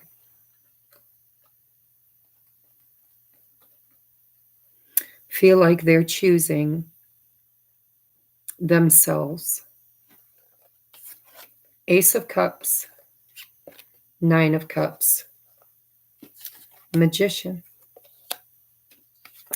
Three of Pentacles, which I intuit as being reversed. They ain't playing anymore. They're moving on. Okay? So if your person's in a karmic relationship, it's a process. It's not like they're, currently walking out the doors. We're doing the reading. But it looks to me like healthy boundaries are being set by the masculine. They have been, some of them, Spirit says, has been integrating their feminine aspect, learning that it's okay to show signs of weakness. It's okay to cry. It's okay to be gentler on themselves and to stop beating themselves up for their shortcomings. It's okay to delegate. I'm hearing, where's that Three of Pentacles?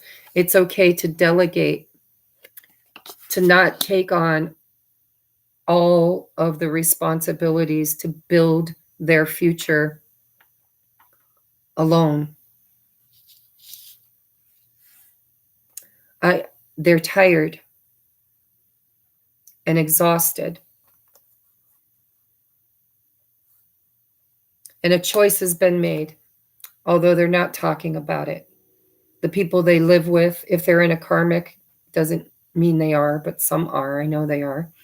If they're in a dynamic with work, maybe they've been working a job that just works them to the bone, and the energy they're putting in is far greater than what they receive back through money and perks and insurance. I'm just giving scenarios, but I feel an energy that the masculine during the Scorpio moon is triggered. And he says, I've had enough. I want to be happy. 9 of Cups. I want to be happy.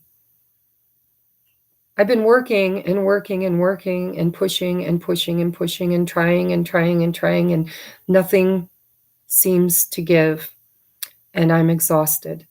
And I am ready to let it go. And to learn to love myself. And what do I want? I'm hearing, what do I want? What do I want? No more lying to themselves. No more deceiving themselves is what I'm hearing. Possibly others too, but no more deception. Taking the mask off, hanging their hat up, putting their tools away and saying, this abyss that I have been feeding nonstop is just never ending. It just takes and takes and takes. And I'm exhausted. And I have feelings and needs and emotions and desires. And I'm tired of providing for everybody but me. Manifesting. I believe this is a huge manifestation time for a lot of us. Probably these eclipses, right? Think of Scorpio energy, death and transformation. And eclipses are all about eclipsing out of our energetic experience and field everything that no longer serves us. Sorry. That's my kid, of course. He knows not to call me. Let me see what's going on here, just to make sure. Okay. Doesn't seem to be too important. I'm sure he'll message me. So manifestation needs to happen. The masculine's ready to make changes, and he's learning that the change has to start with him. He has to choose him, what makes him happy. Time to stop. There's guilt here too. I'm feeling it, like guilt around failure, feeling like if I give up and if I stop feeding the monster, whatever their particular monster is, then I'm failing. I fail my family, or I fail my job, or I fail my responsibilities, my duties.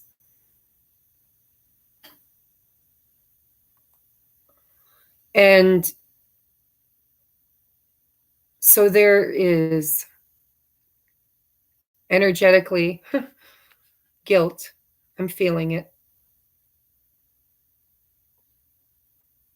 That they want to now create something that makes them happy. And they're not telling anybody yet. This is something that's just coming upon them. They're triggered. That's what I feel. They're triggered. And so, that communication, that death and rebirth, that people pleasing, because masculines do it too.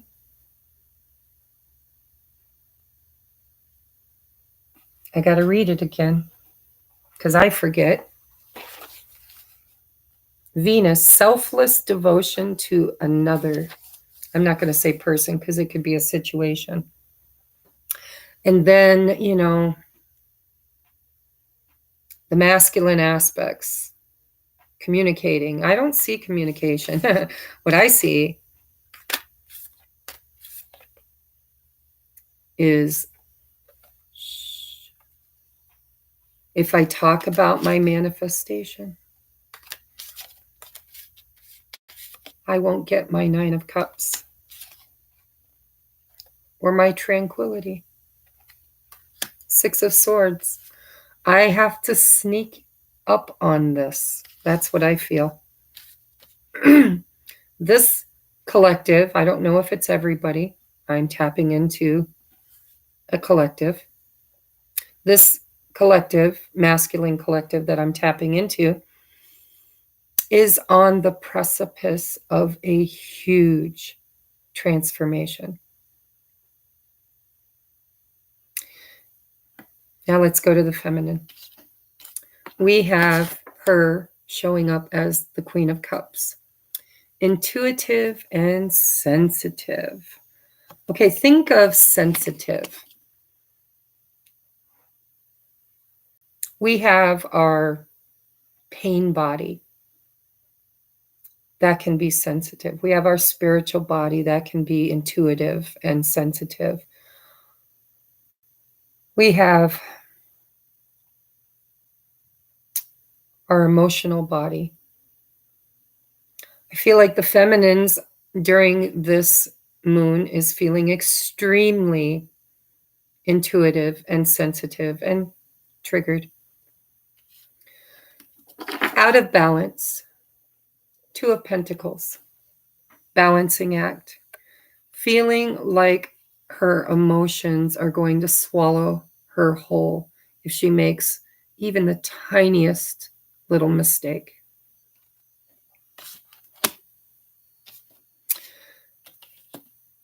And so here comes the Mercury energy, right?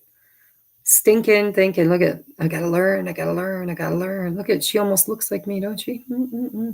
Smoke coming off the head, right? Page of Swords. The energy I'm feeling off of this is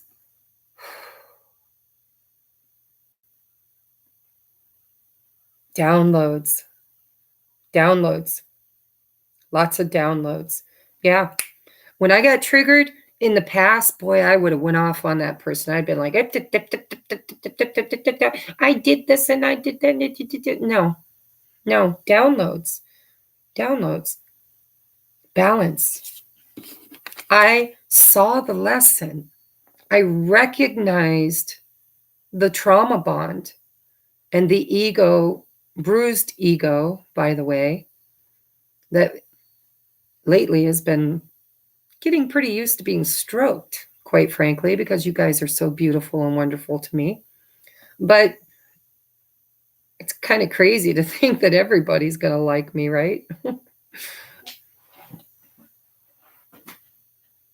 Sometimes I don't even like myself. So it's kind of crazy to think that everybody else is going to like me. Balance act. I found my balance so much faster than I ever have before. Tell me, have you been triggered, and did you see the lesson, and did you find your grounding and your center? Did you see clearly, hear clearly, know the whys? There's that 6 of Wands. That's that pride, right? Success and recognition. That's where my trigger was. How about you guys? Were you triggered in your success and recognition? Maybe at work, maybe you did something and you were told you did it wrong. Or in your relationship, you cooked dinner and it wasn't up to everybody's standards, so everybody went off to their room huffing and puffing.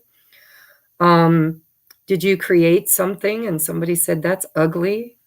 I wouldn't put that out there for people to see. Have you been criticized? Have you been tested? And how did your pride and ego respond to that? Hopefully, a little bit better than it has in the past, a little bit more balanced than it has in the past, a little less sensitive and emotional than in the past, a little more logical and well thought out than in the past. And when you recognize the growth,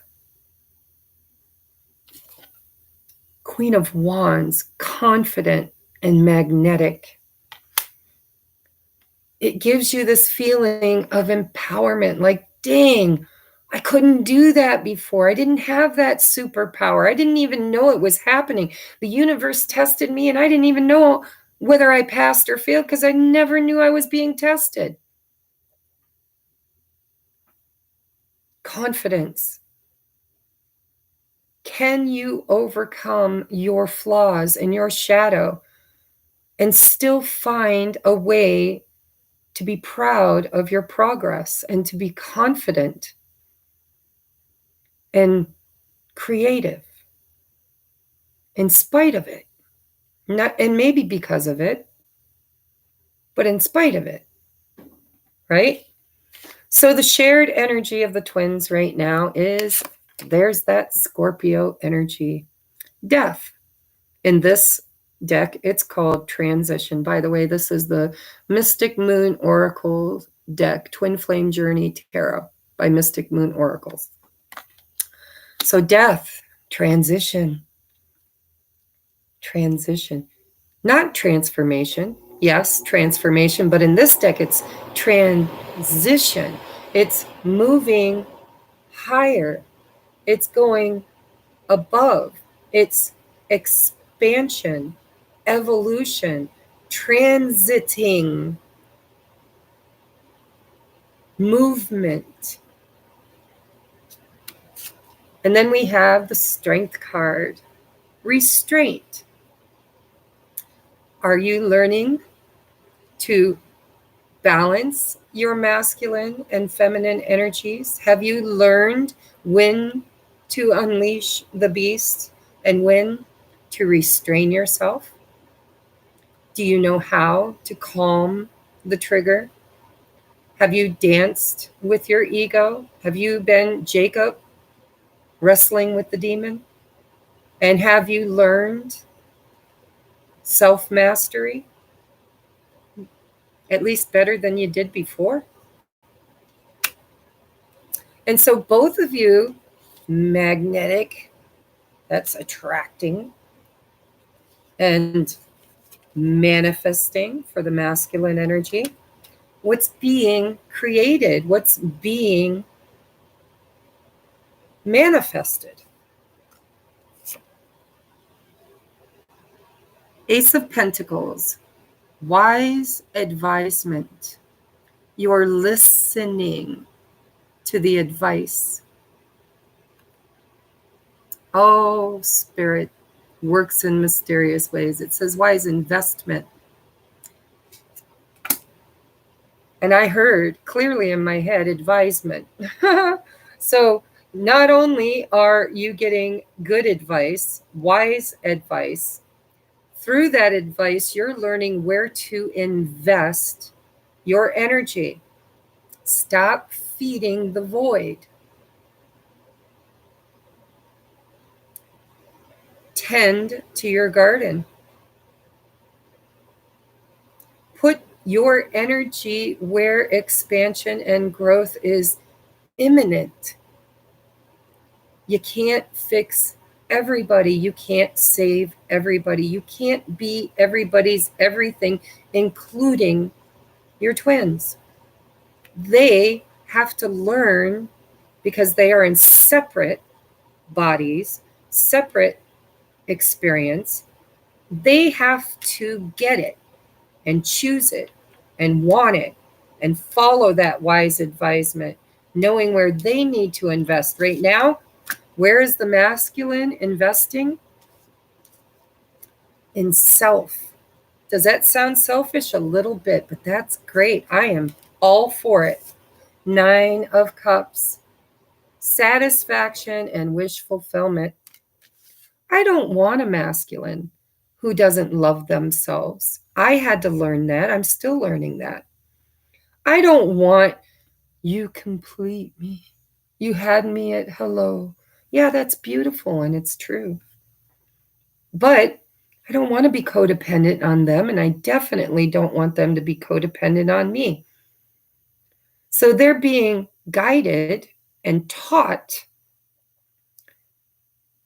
it's okay to have healthy boundaries. And it's okay to have some feminine energy. It's okay to cry. It's okay to be exhausted. It's okay to fail. It's okay to put your best foot forward and realize that you are putting your foot in a pile of dung. You just pull it out, clean it off, and step somewhere else. But we've been sticking our foot in the same pile for a very long time. And the masculine is now learning to master his divine feminine energy in a balance with the divine masculine, both of which has probably been in and out of balance for a while, as with us. And so the very, very, very last card is, of course, I'm going to get messages too, but I mean, in the tarot, we have the Lover's twin flame connection.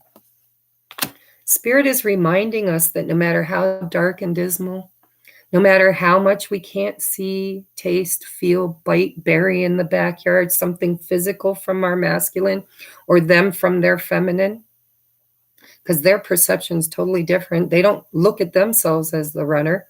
They look at themselves as doing the right thing and being upstanding. And I have a family, I have a job, I have commitments, I'm doing what's right. But it's distorted, right? It wasn't really right. They were giving to things that were taking. It was a karmic lesson. And so they're learning it, and that's beautiful. And the feminines are learning it. That's beautiful. She's learning to stand in her power. She's also learning to master her divine masculine energy, to have healthy boundaries, and everybody's different, right? Some feminines are learning to master their feminine side because it depends on what the childhood trauma was. Some divine feminines were made to be the parent of the parents and the younger siblings. And they had to mow the grass and fix the car and hang the curtains and cook the dinner and teach the kids and make sure mom, who may be sick or a drunk or a drug addict or whatever, because everybody's situation is different. So everybody is struggling somewhere between the distorted masculine, distorted feminine energy.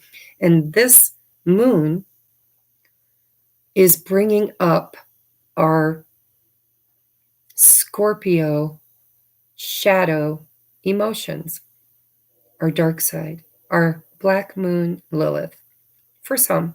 And for others, it's bringing up that grand communicator and expression and distorted feminine. I give to everybody. I want everybody to have it, right? If you can't give to yourself, you don't have it to give. You just don't. So let's get some. Oh, and the bottom of the deck, by the way, is the Justice. Actually, I'm going to go one more, two more.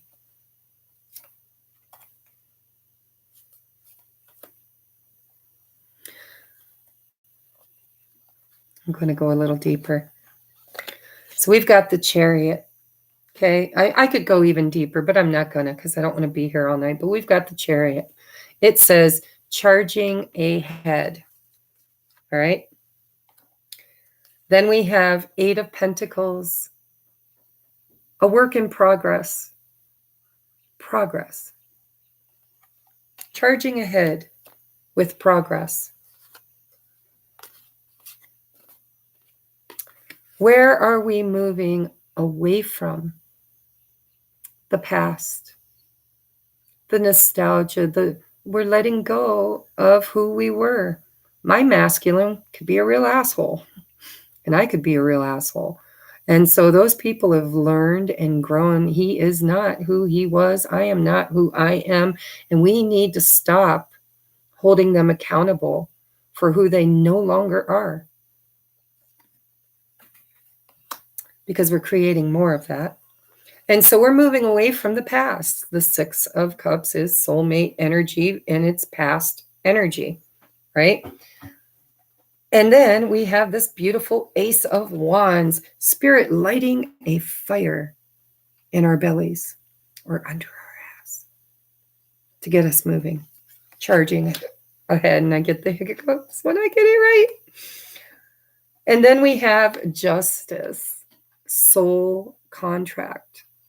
This is those who choose it. Remember, it's free will. But for the twins who are choosing it, they recognize the soul contract.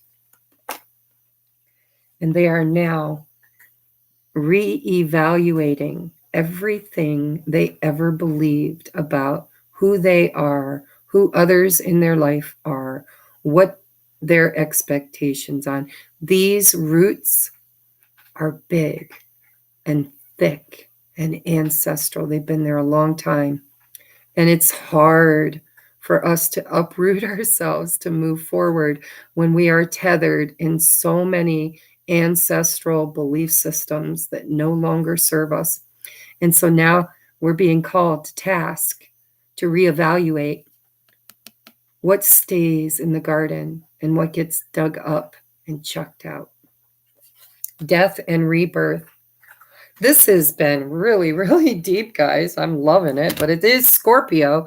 So of course it's going to be deep, right? So what do I want to use, Spirit? What do I want to use? All right, we're going to use the Shaman deck, the new Shaman Dream Oracle. We're going to use that. We're going to use the good old standby Romance Angel deck. And then we are going to get some higher self messages for... I can't pick it up without dropping them all. There we go. All right, what a mess. I got a big mess here. All right, so I'm going to take one for the masculine, one for the feminine,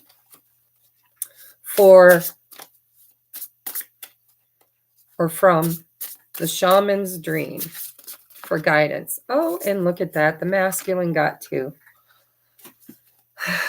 Spirit, I don't have all night. My son. There we go. Feminine got 1. Nope. Feminine got 2. And there's the culminating energy between the 2. All right. So, oh. Dang it. Let's try that again.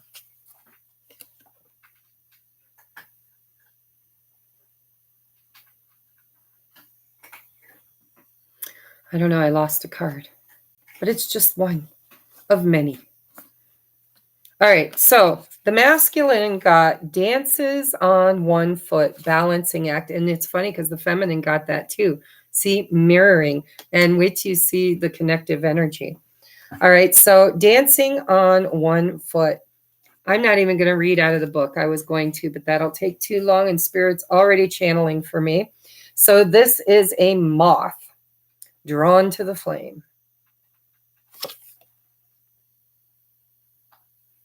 Dancing on one foot, balancing act. The masculine has been people pleasing in his own masculine way, right? Working overtime to pay for the kids' braces or mom and dad's retirement fund. I don't know. Everybody's different, right? But the masculine has been overgiving in his own way. And he's been like a hamster on a wheel, trying to hop around on one foot and please everybody. And somewhere in all of that, he got lost in his own What does he need, right? How does he balance himself out? How can he give so much to others and not be deficient when it comes to his own needs? Which, by the way, was what happened to me with my channel growing. I was giving. I mean, I was doing like 5 readings a day, right? I mean, 2 weeks. I went to Vegas on the 2nd, I think, if I remember correctly. The 2nd was when I did the collaboration, and then the channel grew. A couple days it took for it to blow up, and then I got all the requests for readings. And so, like, I was trying to please everybody. I'm like, okay, I'll get to your reading, I'll get to your reading, I'll get to your reading. Send me this, tell me what you need, tell me what you need. I had some people emailing me and texting me and finding me on Facebook and messaging me that way. And then when I went to go do their reading, I didn't remember everything they told me because there was information in 3 different platforms. And so, yes, we can tend to get overwhelmed when we are not using healthy boundaries. And so the masculine is learning to balance his life and to stop dancing on one foot, pleasing everybody. And then we have winter's dream, gestation period. We're not in winter anymore, Spirit says. Thank you, Melissa. Thank you. Sending you much love. You guys just make me feel so good. So we're not in winter anymore, at least not here where I live in the Northern Hemisphere. We are entering spring. And so the winter's dream, that gestation period, is now coming to a completion. Life is erupting. Is that the word I want to use? Everything is blooming, blossoming, bursting forth with new life. Balancing, it is a moth.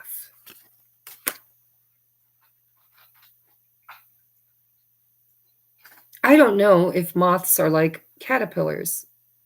I would assume that the moth starts off as a caterpillar and goes into its own metamorphosis and becomes the moth. Somebody let me know if you know, because I'm not sure. But that's what I'm feeling energetically, is that the masculine is transforming, becoming. And they're coming out of gestation period. I see this snail. That's what they've been, right? They've been so slow. Slow and steady wins the race, but it has been a hot minute. And so the ice is thawing and spring's in the air. And both are number 9s, 9 and 3 and 6, which equals 9.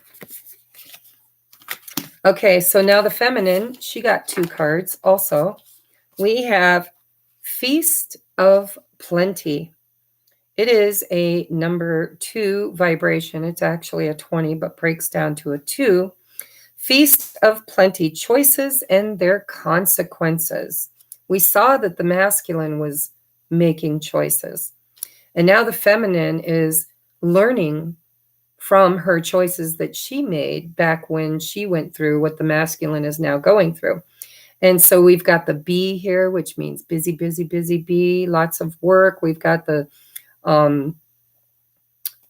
quartz crystal, which is, knowledge, vibration, frequency. And we've got 2 swords. The feminine chose her timeline, is what I'm hearing. And she's being given by Saturn an opportunity to reevaluate. 7 of Pentacles. Whether or not what she has chosen is truly what she wants to experience. Feast of Plenty. Are we going to stay in lack mentality, or are we going to choose abundance? Choices and their consequences. It's like a moment, a gift to look at it, right? Next, we have stars in the sky, limitless possibility. It's a number 6, 5, 1, 51, which breaks down to a 6. And so stars in the sky, limitless possibility and feast of plenty. Do I need to explain that energy? I mean, really? Abundance and limitless possibilities.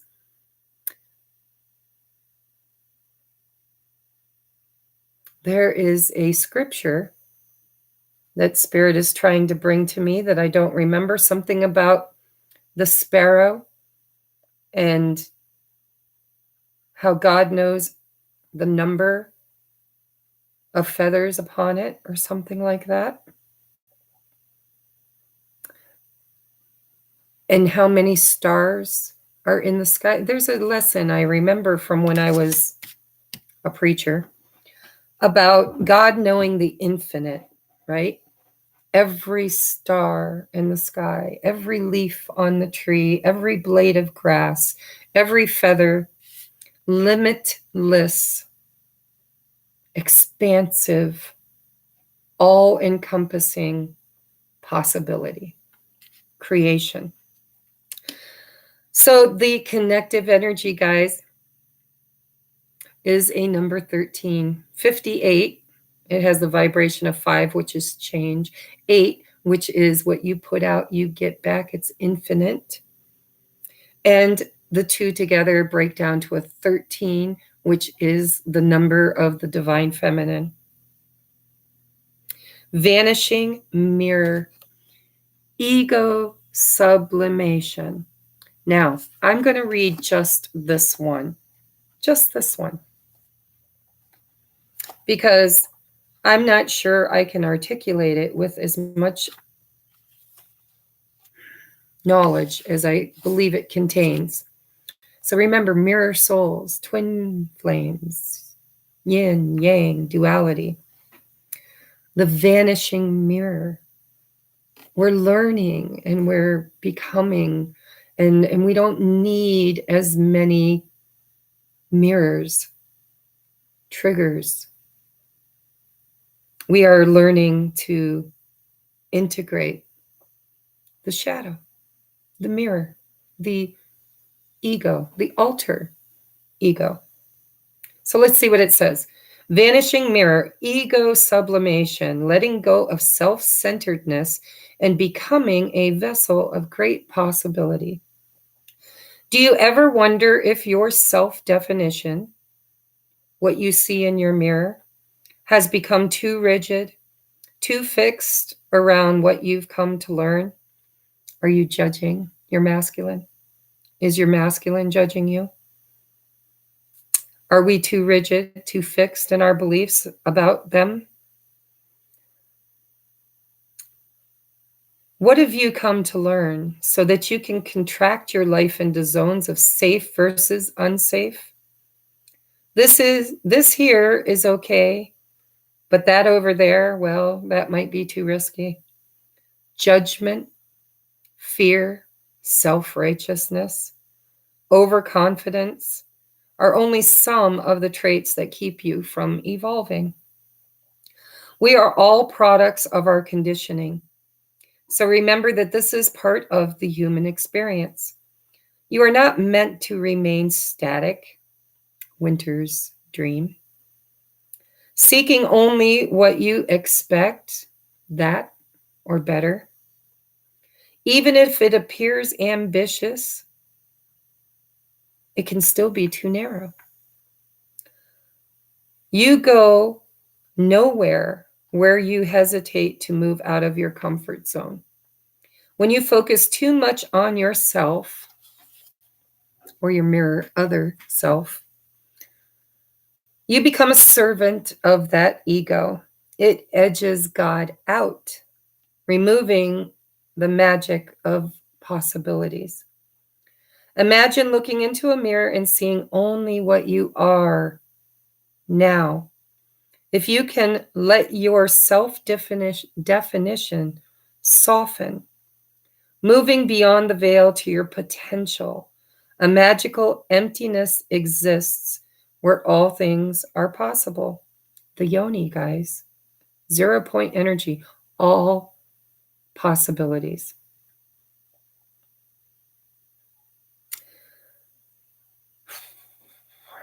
Look again. Who could you be? What would you see reflected if you allowed yourself to be other than how you define yourself in the now moment? Nothing less is required of you now. In this moment, let go of who you were, who you think you are, and allow a new you to emerge. Guys, I'm telling you, Scorpio, death, resurrection, transformation. Let the old you that you thought you were, that you believed, the belief systems about who you were, let it die on the vine. It wasn't truth. Well, maybe it was for a while, but it isn't now. And so nothing less is required of you now in this moment. Let go of who you were and who you think you are and allow a new you to emerge. You will recognize yourself as what you are, a partner in co-creation, in service to the divine. Doesn't it feel good to embrace the new you? I'm getting a double message on that. Where have you judged your twin? Whether you're a masculine or a feminine archetype, not body. Where have you judged them and said, they're not doing the work, they're not transforming, they're hiding, they're running, they're not choosing me, they don't love me, they find me lacking. I just want what I want, and why can't they give it to me? And they're doing that to you too. And so that mirror is the ego, right? And where can we soften that and just, love does not need nor want. It just is. Unconditional love is what the new vibrational frequency of the new planet, the new heaven on earth experience, it's what we are creating. And when I say creating, that doesn't mean it exists already. It means that maybe the space and dimension and time and frequency exists, but our existence in it does not. We're creating that. And in order to do that, we have to let go of preconceived, old belief systems and judgments, karma.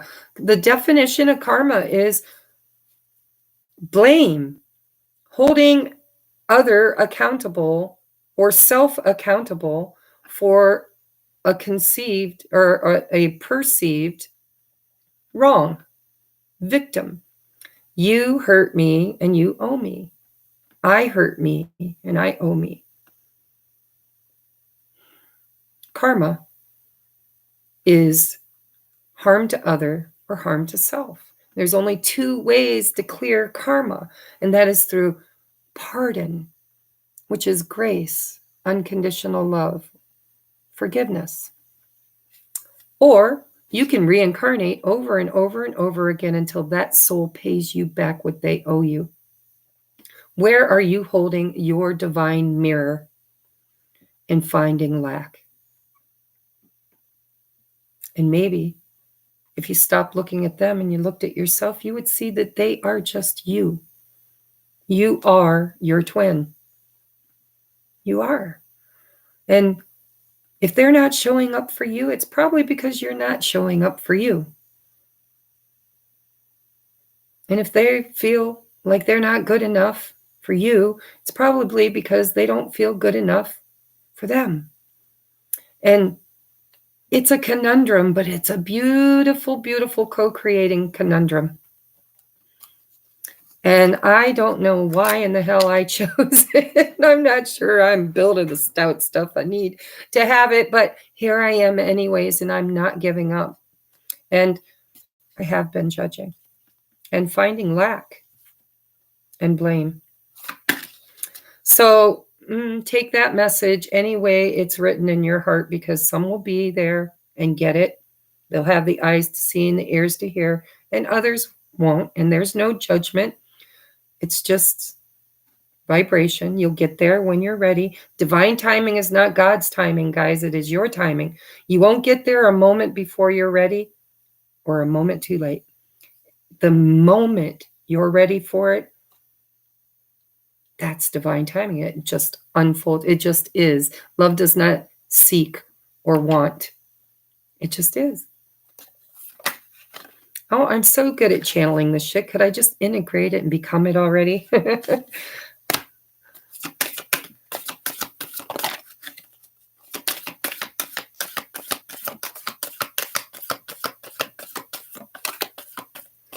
Oh, they always give me so many, and I don't want to read all night. Bottom of the deck, romantic feelings. Your feelings are real and worth exploring. That's not just romance, guys. That's spirit saying you are validated. Your feelings are validated. Your expressions are validated, but probably distorted. So next we have, oh, yeah. Okay, so we have forgiving and learning. I know there's a glare, sorry. It says, as you release and heal the past. 6 of Cups with the Death card. Release and heal the past. The past you, the past him, her, family, just things that didn't work out. As you release and heal the past, forgive, release the karma, pardon the debt, you experience more love in your present moments because now you can attract love, which is right here. We have very soon. Clearly decide what you want so that it comes to you now. That's that manifestation. Then we have calling in your soulmate. Your prayers, affirmations, visualizations help to bring you together. We have new love. And when I say new love, for some of us, it might be a new person. For others of us, it might be a person showing up in a new way. Don't put a face on it. I want this or better. I want what's meant for me. And I'm willing to graciously not put expectations or judgments on it. New love. A new person has stirred your romantic feelings. And quite frankly, that could be you. You know, it could be a new person, like you're going to meet a whole new person, or it could be your person showing up in a new way.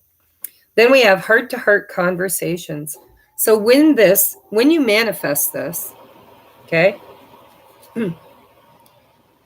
honestly discuss your feelings with one another. No more deception, no more people-pleasing, no more I'll scratch your back, you scratch my back. No more honeymoon phase where I'm going to pretend that I'm this beautiful, perfect person with no flaws and then let you discover after our wedding day that person doesn't exist. I created it just for you, right?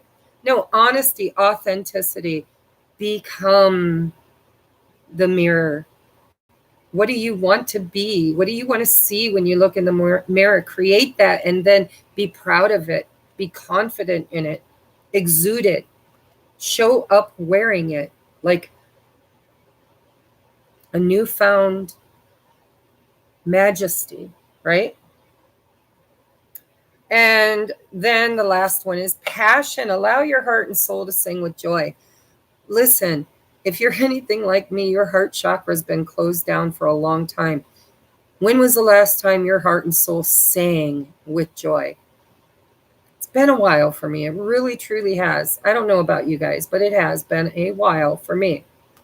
And so when you do manifest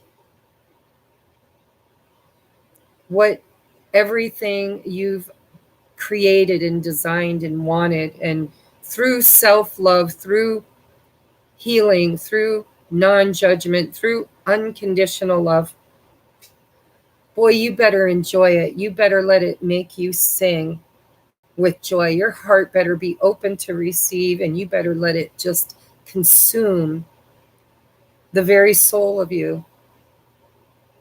Because only in that are you truly in union.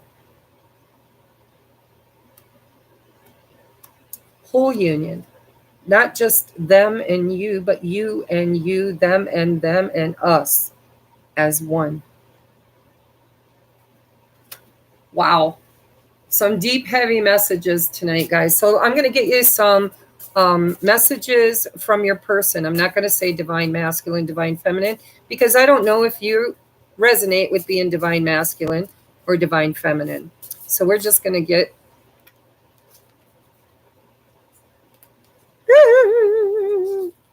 some messages. Come on, Spirit. Thank you. I didn't want that one to come out. My ego said, no, keep that one. I put it back in. It fell out anyways.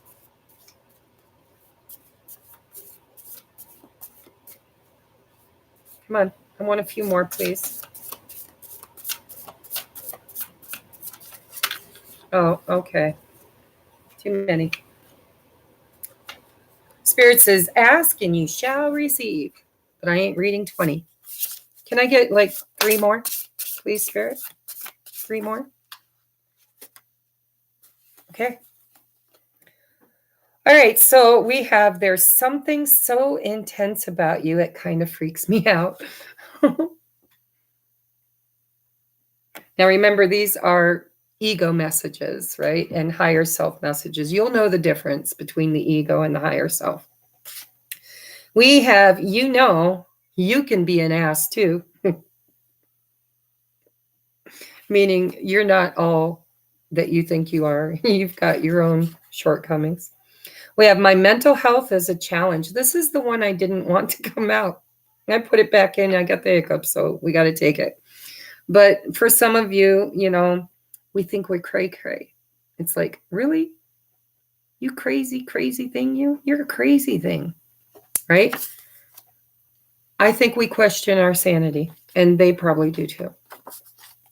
Then we have, I don't want to lose half of everything. Assets are blocked to my leaving. Hi. Hi, Jesse. Hi.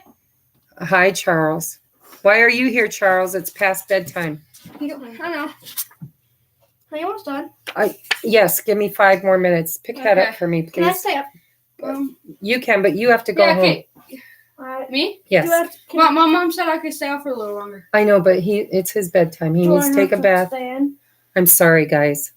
Thank you, Darcy. Thank you. Do I have to go stay Oh, she in? donated? Huh? Can I go back right now? Yes.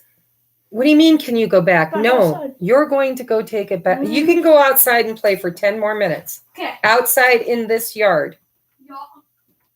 In this I yard. have to stay here, but I can stay out. Sorry, guys. Mama Tracy. Yes, I know. I love to channel, guys. I'm telling you, I don't do this for the money. I don't. I love what I do. It's just, I'm learning too. I'm part of the collective. I am a twin flame or mirror soul or whatever title we're going to hang on it, right? So, yes, some are in marriages, and it says, I don't want to lose half of everything. Assets are a block to my leaving. So next we have, leave me alone. I need space. And listen, guys, ego. Okay, the runner chaser dynamic. And I had to learn this the hard way. I was afraid that my masculine was struggling and he needed contact. That's my ego, right? I need to just reach out and see if he's okay. Just let him know I'm still here and I still care. No, ego. He withdrew. He stopped contacting me. He chose, for whatever reasons, whether it's temporary or forever, but I need to honor his choice. He's not ready. He's not ready. If he was ready, he would show me he's ready. He'd call me, he'd text me, he'd be there, right? He's not ready. He may never be ready. That's his choice. It's his journey. It's his, my ego needs to just back off, and yours too. Leave me alone. I need space. If your twin, whether it's masculine or feminine, is needing space, is not showing up, is not communicating, is not responding to your communications, or barely, take a hint. Back off. Then we have, I just can't find my way out of this shit show. Telling you, that's probably both of us. All right, and then we have, you are the yin to my yang, twin flame, divine counterpart. Did you need any more validation? I made 100 cards, and there's only one twin flame card out of 100, and it came out, and I didn't even know it. So the card that fell on the floor, I'm going to read it because I feel like it. It says, I'm so lonely, but I'd never admit it. All right. Those are the messages from my whatever deck. I'm going to publish this. I just don't have a title for it yet. And there's so many creators out there creating decks just like it. Slightly different, but same idea, right? And so I've got to be creative and create something that is a little bit different. All right.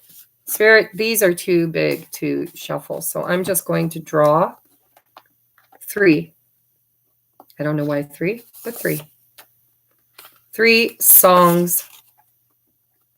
I want to thank you guys for sticking it out with me. We've got 39 people in the room still, and we're 3.5 hours into this, and that's amazing. Okay, so we have Gordon Lightfoot. If you could read my mind, love. Oh, you guys, are you going to yell at me if I sing? If you could read my mind, love, what a tale my thoughts could tell. Just like an old-time movie about a ghost from a wishing well.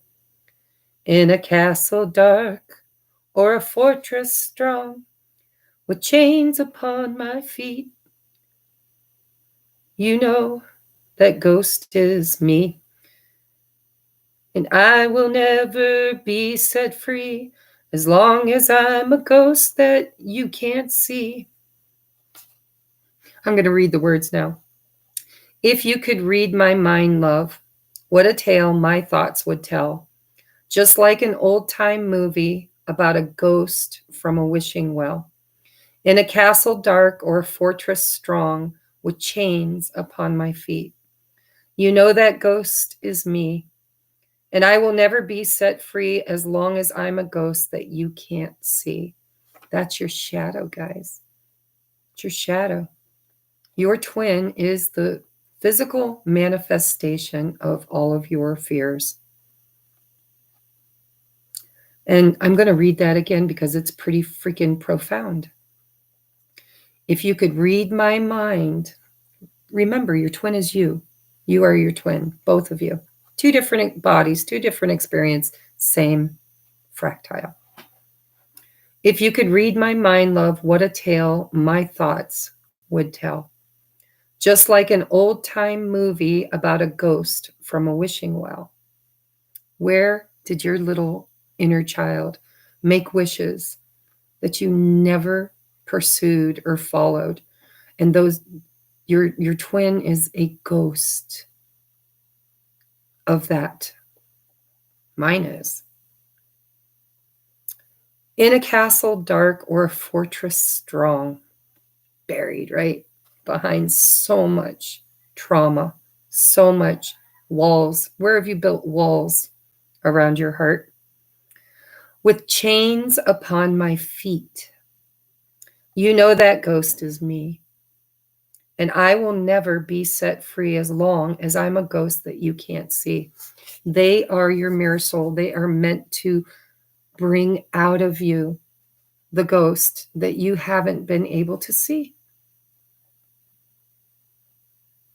That's beautiful. Deep, but beautiful. I wonder if Gordon wrote it that way or if it's just for discernment. All right, next we have Marilyn McCoo and Billy Davis Jr. You don't, oh, this is very personal for me. I won't say why, but it's very personal between me and my twin flame. So you don't have to be a star baby to be in my show. It says,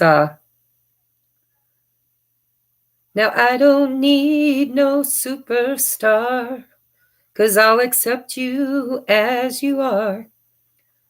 You won't be denied, 'cause I'm satisfied with the love that you provide. You don't have to be a star, baby, to be in my show. So again, mirrors, right? You don't have to be perfect to shine. You just don't. You won't be denied, because I'm satisfied with the love that you provide. Self-love is the twin flame journey. It really is. It's union with self, right? And they are an outward, pushed out expression of you. You don't have to be a star to be in my show. All right, next one we have, I'm going to cry, guys. These are so beautiful. We have Baby Come Back by Player. Let's see if I can get the tune. All day long, wearing a mask of false bravado, trying to keep up the smile that hides the tears. But as the sun goes down, I get that empty feeling again. How I wish to God that you were here. Baby, come back. Any kind of fool could see there was something and everything about you. Yeah, I want him to be in the moonlight. Oh. Baby, come back. You can blame it all on me. I was wrong and I just can't live without you. That moon's so nice. I know, it's beautiful. Okay, so I'm going to read it now because my singing is just at the moment. And like the tune's there, but it's not there. So all day long, wearing a mask of false bravado, trying to keep up a smile that hides my tears. But as the sun goes down, I get that empty feeling again. And how I wish to God that you were here. Baby, come back. Any kind of fool could see there was something and everything about you. Baby, come back. You can blame it all on me. I was wrong and I just can't live without you. That's it. I'm ending on that note. That just breaks my heart, but it is so beautiful. It is just unconditional love, love without judgment, love that does not need nor want nor chase nor run. It just is. I don't know about you guys, but if he never shows up, if he never heals the inner child in this physical manifestation, I'm still going to love him. I don't even know how not to. I wish I did, but I don't. I don't know how to not love, because he's me and he's been gone from me for a very long time. And I'm ready to reintegrate and to be one, to be unified with me. And that means it has to happen. The first union has to happen here. Where am I not showing up for me? Where am I not giving myself unconditional love? Where am I not treating myself the way I would so willingly treat him? And he's just going to mirror it back to me until I get it right. And so the wall isn't always them. The wall can be you.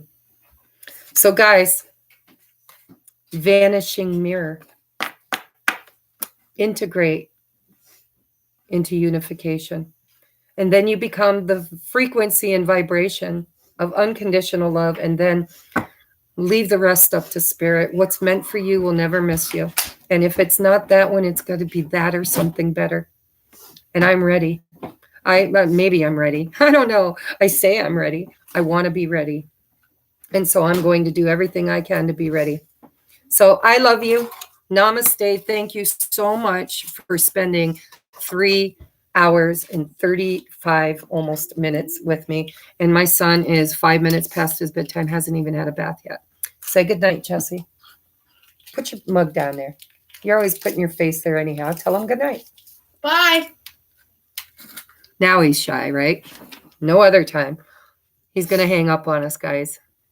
Namaste.